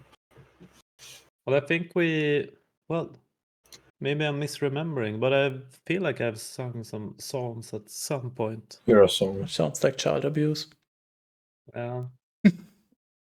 like we used to have. I think they still do in many places. When the last day of school before summer is usually there's usually a kind of like a ceremony in the church. Okay. I've never been to a church. But I don't think you sing psalms there. Imagine going to a church. Dude, I'm gonna go once again take a piss. I should. And this is even though we have the separation of church and state and everything, but Harris should. I guess it's tradition. Harris should visit me at some point, and we should do an IRL stream where we go to a church. Yeah. Maybe it's like a funeral or something like that. Do you sing psalms at a funeral? No, I don't think so. But to be fair, I haven't been to many funerals. No. I've been to a few, but I guess When's yours? soon, hopefully. That's the spirit. I guess they weren't overly. I'm trying to remember when I've been. I feel like I've been in church. Fuck it. I'll try to remember. Psalm 16. Psalm 17. A prayer of David. Lord, listen to my justice. Attend to my supplication. Pay attention to my prayer, which is not from deceitful lips. Let my judgment proceed from your presence. Let your eyes behold fairness. You have tested my heart and visited it by night. You have examined me by fire, and iniquity has not been found in me. Therefore, may my mouth not speak the works of men. I have kept to difficult ways because of the word of your lips. Terrace, I said, behold, fuck you. Yeah, you did that. Perfect my steps in your paths, so that my footsteps may not be disturbed. I have cried out because you, O skies, have listened to me. Incline your ear to me and heed my words. Make your mercies wonderful, for you save those who hope in you. From those who resist your right hand, preserve me like the pupil of your eye. Protect me under the shadow of your wings, from the face of the impious who have afflicted me. My enemies have surrounded my soul. They have concealed their fatness. Their mouth has been speaking arrogantly. They have cast me out, and now they have surrounded me. They have cast down They have cast their eyes down to earth. They have taken me like a lion ready for the prey, like a young lion dwelling in hiding. Rise up, O Lord, arrive before him and displace him. Deliver my soul from the impious one, your spear from the enemies of your hand. Lord, divide them from the few of the earth in their life. Their gut has been filled from your hidden stores. They have been filled with sons, and they have bequeathed to their little ones the remainder. But I'll queef you. But as for me, I will appear before your sight in justice. I will be satisfied when your glory appears.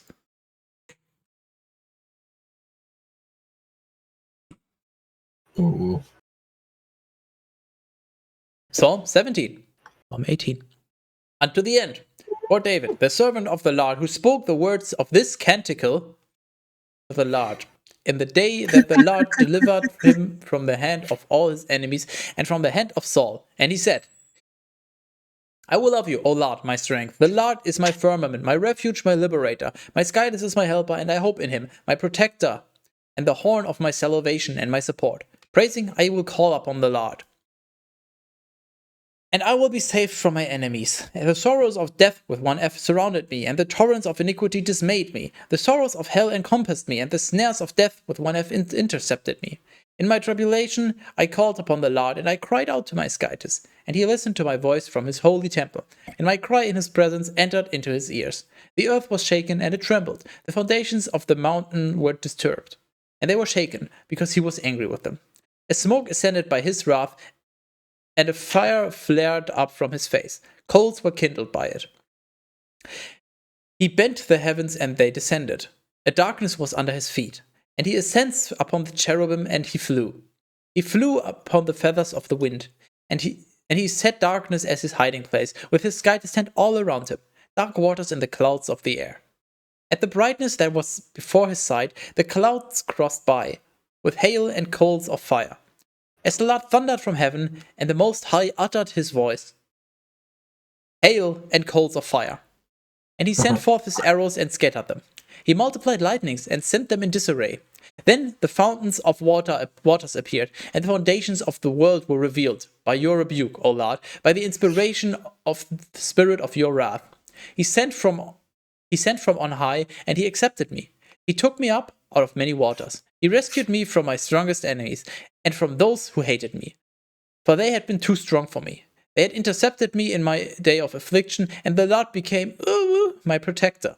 And he led me out into a wide place. He accomplished my salvation because he willed me.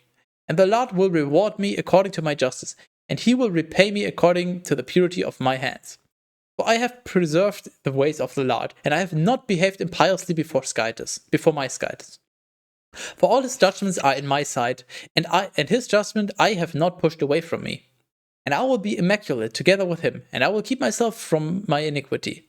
And the Lord will reward me according to my justice and according to the purity of my hands before his eyes. With the holy, you will be holy, and with the innocent, you will be innocent, and with the elect, you will be elect, and with the perverse, you will be perverse. For you will save the humble people, but you will bring down the eyes of the arrogant. For you illuminate my lamp, O Lord, my Skytus, and lighten my darkness. For in you I will be delivered from temptation, and with my Skytus I will climb over a wall.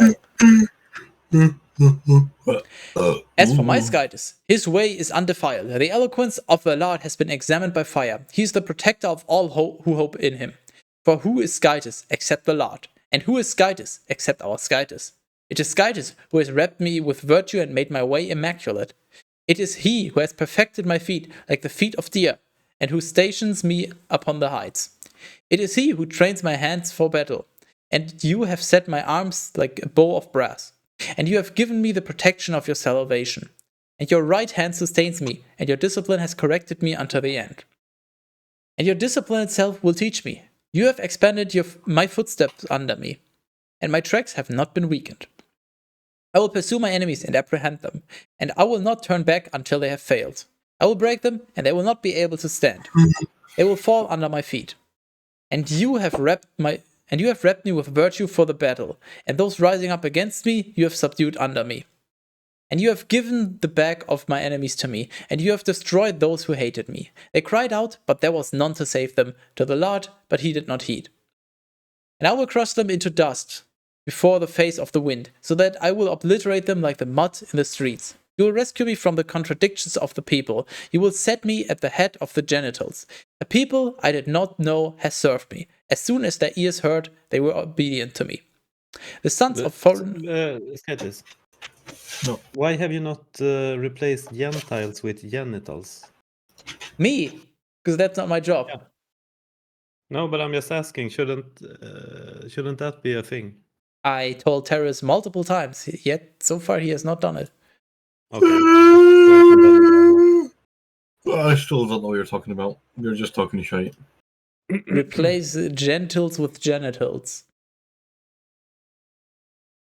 No, that'd be silly.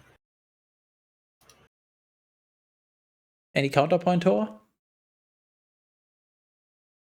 Cool. The sons of foreigners have been deceitful for me. The sons of foreigners have grown weak with time, and they have wavered from their paths. The Lord lives, and blessed is my Skytis, and may the Skytis of my salvation be exalted. O Skytis, who vindicates me and who subdues the people under me, my liberator from my enraged enemies. And you will exalt me above those who rise up against me. From the iniquitous man, you will rescue me. Because of this, O Lord, I will confess to you amongst us, the nations, and I will compose a psalm to your name, magnifying the salvation of his king and showing mercy to David, his Christ, and to his offspring, even for all time. Well, there's a fucking long psalm. Yeah. So that's my question. Do people actually like sing this shit? Maybe it's more like battle rap. But I guess they're talking about what I read was it's supposed to be like a hymn, and I guess when you heard some psalms sung, there it's more like a. Isn't it funny that it is a hymn, but it can be heard? But I mean, this one is so long. How could anyone? I mean, it has to go on for like 10 minutes. I mean, if it depends, maybe it's done in double time, I don't think so. triple time. But I googled what are the most popular psalms. We're coming up to a banger in Psalm 23. I don't know if we have time to reach there now, but Psalm 23 is supposed to be one of the most famous and popular Is speed ones. run enough? Maybe. You can also check on YouTube. Maybe somebody has sung it. Like, just check about Bible, Psalm, sing, or something like that. That might answer your what question. Number was this? This was 17. Yeah. Maybe somebody has sung it. Psalm Psalm 18. Psalm 19. Unto the end, a psalm of David. The heavens describe the glory of Skytis, and the firmament announces the work of his hands.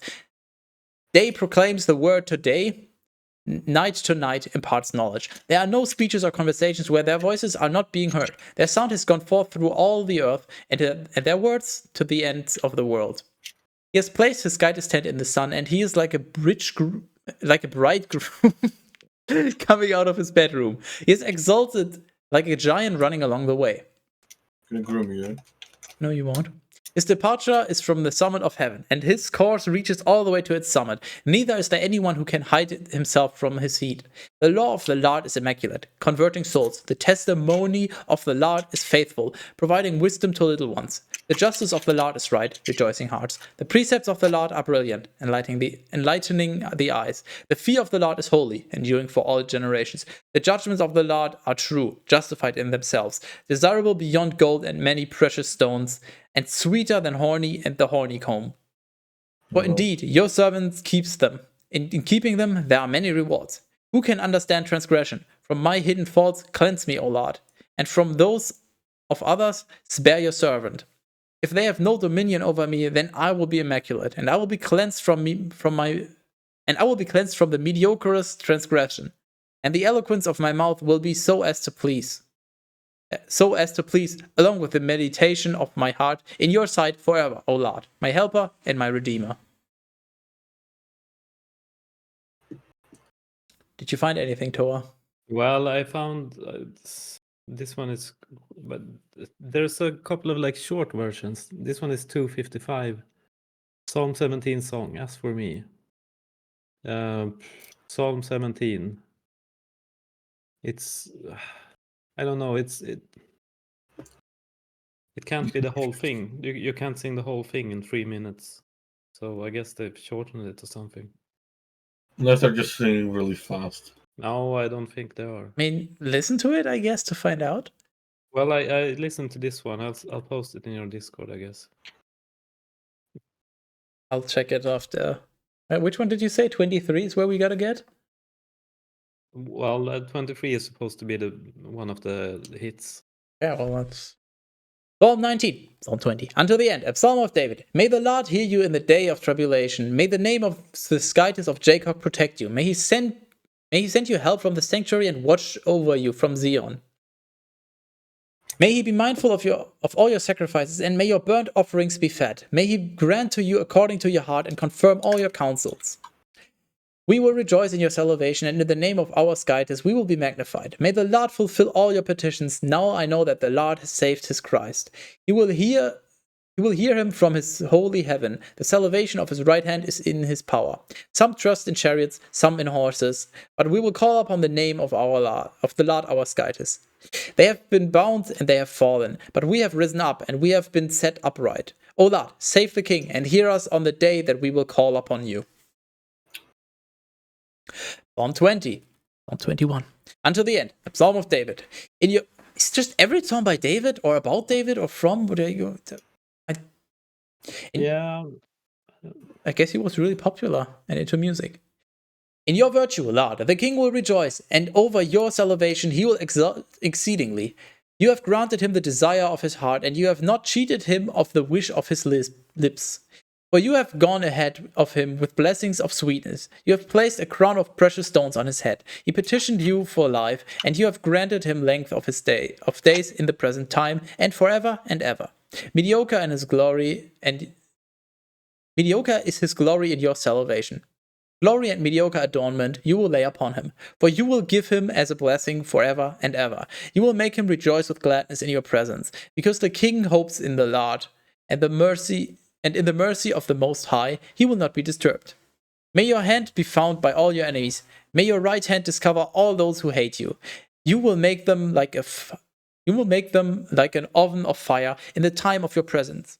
The Lord will stir them up with his wrath, and fire will devour them. You will destroy their fruit from the earth and their offspring from the sons of men. For they have turned evils upon you. They have devised plans which they have not been able to accomplish. For you will make them turn their back. With your remnants you will prepare their countenance. Be exalted, Lord, by your own power. We will play music and sing psalms to your virtues. Psalm 21. Psalm 22. Until the end. For the tasks of early morninging. A psalm of David. O skytis, my skytis, look upon me. Why have you forsaken me? Far from my salvation are the words of my offenses. My skytis, I will cry out by day, and you will not heed, and by night it will not be foolishness for me, but do dwell in holiness, O praise of Glasgow. In you our fathers have hoped. They hoped, and you freed them. They cried out to you, and they were saved. In you they hoped, and were not In you they hoped and were not confounded. But I am a worm and not a man, a disgrace amongst us men, and an outcast of the people. All those who saw me have derided me. Derided me, yeah. Derided. I think it's derided me, as in getting rid of. But no, I think it's derided. I'll derid you. How about you write me? To insult someone. Okay. All of those who saw me have derided me. They have spoken with the lips and shook the head. He has hoped in the Lord and let him rest, and he had hoped in the Lord, let him rescue him. Let him save him because he chooses him. For you are the one who has drawn me out of the womb, my hope from the Bristolians of my mother. Okay. I have been thrown upon you from the womb of my mother. You are my skytis. Do not depart from me, for tribulation is near, since there is no one who may help me. Many calves have surrounded me. Fat bulls have besieged me. They have opened their mouths over me, just like a lion seizing and roaring. And so I have been poured out like water, and all my bones have been scattered. My heart has become like wax, melting in the midst of my chest. My strength has dried up like clay, and my tongue has adhered to my jaws. And you have pulled me down into the dust of death with one F. For many dogs have surrounded me. The counsel of the malicious has besieged me. They have pierced my hands and my feet. They have numbered all my bones, and they have examined me and stared at me. They have divided my garments among them, and over my vestment they cast lowercase lots. But you, O Lord, do not take your help far from me. Be attentive to my defense. O Skytis, rescue my soul from the spear, and my only one from the hand of the dog. Save me from the mouth of the lion, and my why does that sound a bit like Jesus? Because he got stuff in The it in his whole cross and spear and all that shit. No spoilers though. Save me from the mouth of the lion, and my humility from the horns of single-horned Bistonian. And my humility from the horns of single-horned Bistonian. Oh wait, no, okay, yeah. I know why it says, why it sounds so weird. I will declare your name to my brothers. In the midst of the church, I will praise you. You who fear the Lord, praise him. All the offspring of Jacob glorify him. May all the offspring of Glasgow fear him, for he has neither spurned nor despised the pleas of the poor, neither has he turned his face away from me. And when I cried out to him, he heeded me. My praise is with you, within a mediocre church. I pay my vows in the sight of those who fear him. The poor will eat and be satisfied, and those who yearn for the Lord will praise him. Their hearts will live forever and ever. All the ends of the earth will remember, and they will be converted to the Lord. All the families of the genitals will adore in his sight. For the kingdom belongs to the Lord, and he will have dominion over the genitals. All of the fat of the earth have gnashed their teeth, and they have adored. In his sight they will fall down, all those who descend to the ground. And my soul will live for him, and my offspring will serve him. There will be announced for the Lord a future generation, and the heavens will announce his justice to a people who will be born, whom the Lord has made. Psalm 22. Psalm 23. A psalm of David. The Lord directs me, and nothing will be lacking to me. He has settled me here, in a place of pasture. He has led me out to the water of refreshment. He has converted my soul. He has led me away on the paths of judgment for the sake of his name. For even if I should walk in the midst of the shadow of death with one F, I will fear no evils. For you are with me. Your rod and your staff, they have given me consolation. You have prepared a table in my sight, opposite those who trouble me. You have anointed my head with oil, and my cup which inebriates me, how brilliant it is. And your mercy will follow me all the days of my life, and so may I dwell in the house of the Lord for length of days. May I dwell in the house of the Lord for length of days. But Skites, I think this is it, right? For even if I should walk in the midst of the shadow of death with one F, I will fear no evils. I mean that's the famous quote, right? Is it?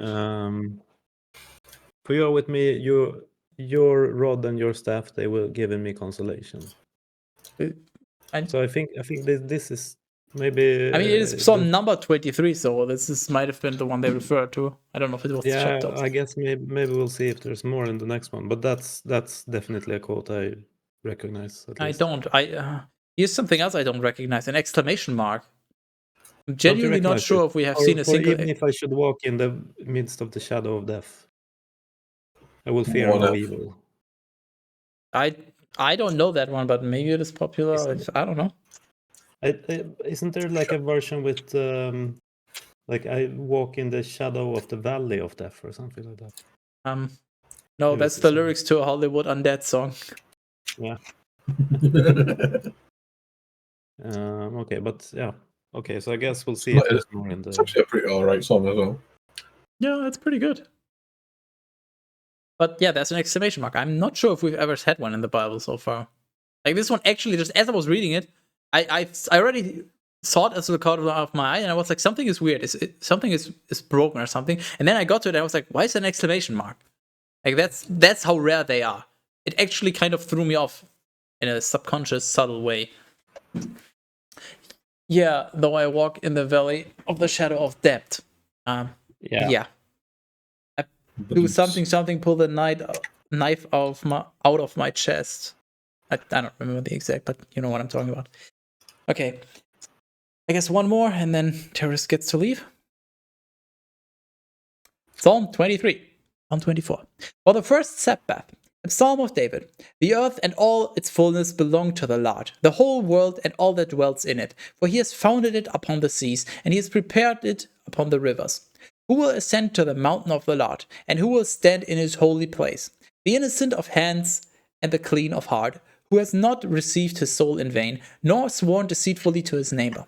He will receive a blessing from the Lord, and mercy from Skytis, his Savior.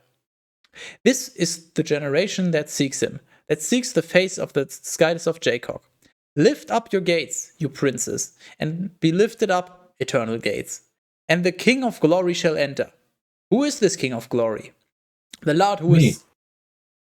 The end.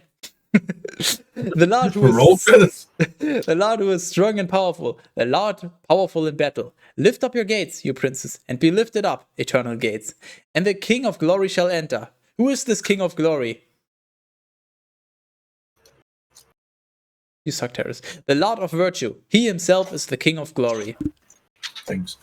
Well, so if this is if 23, like the 23rd Psalm is the most popular one, then we're in for a not wild ride, for a fucking snooze fest, I guess. Well, it's probably just it's short, so that helps it, and maybe it's like quotable.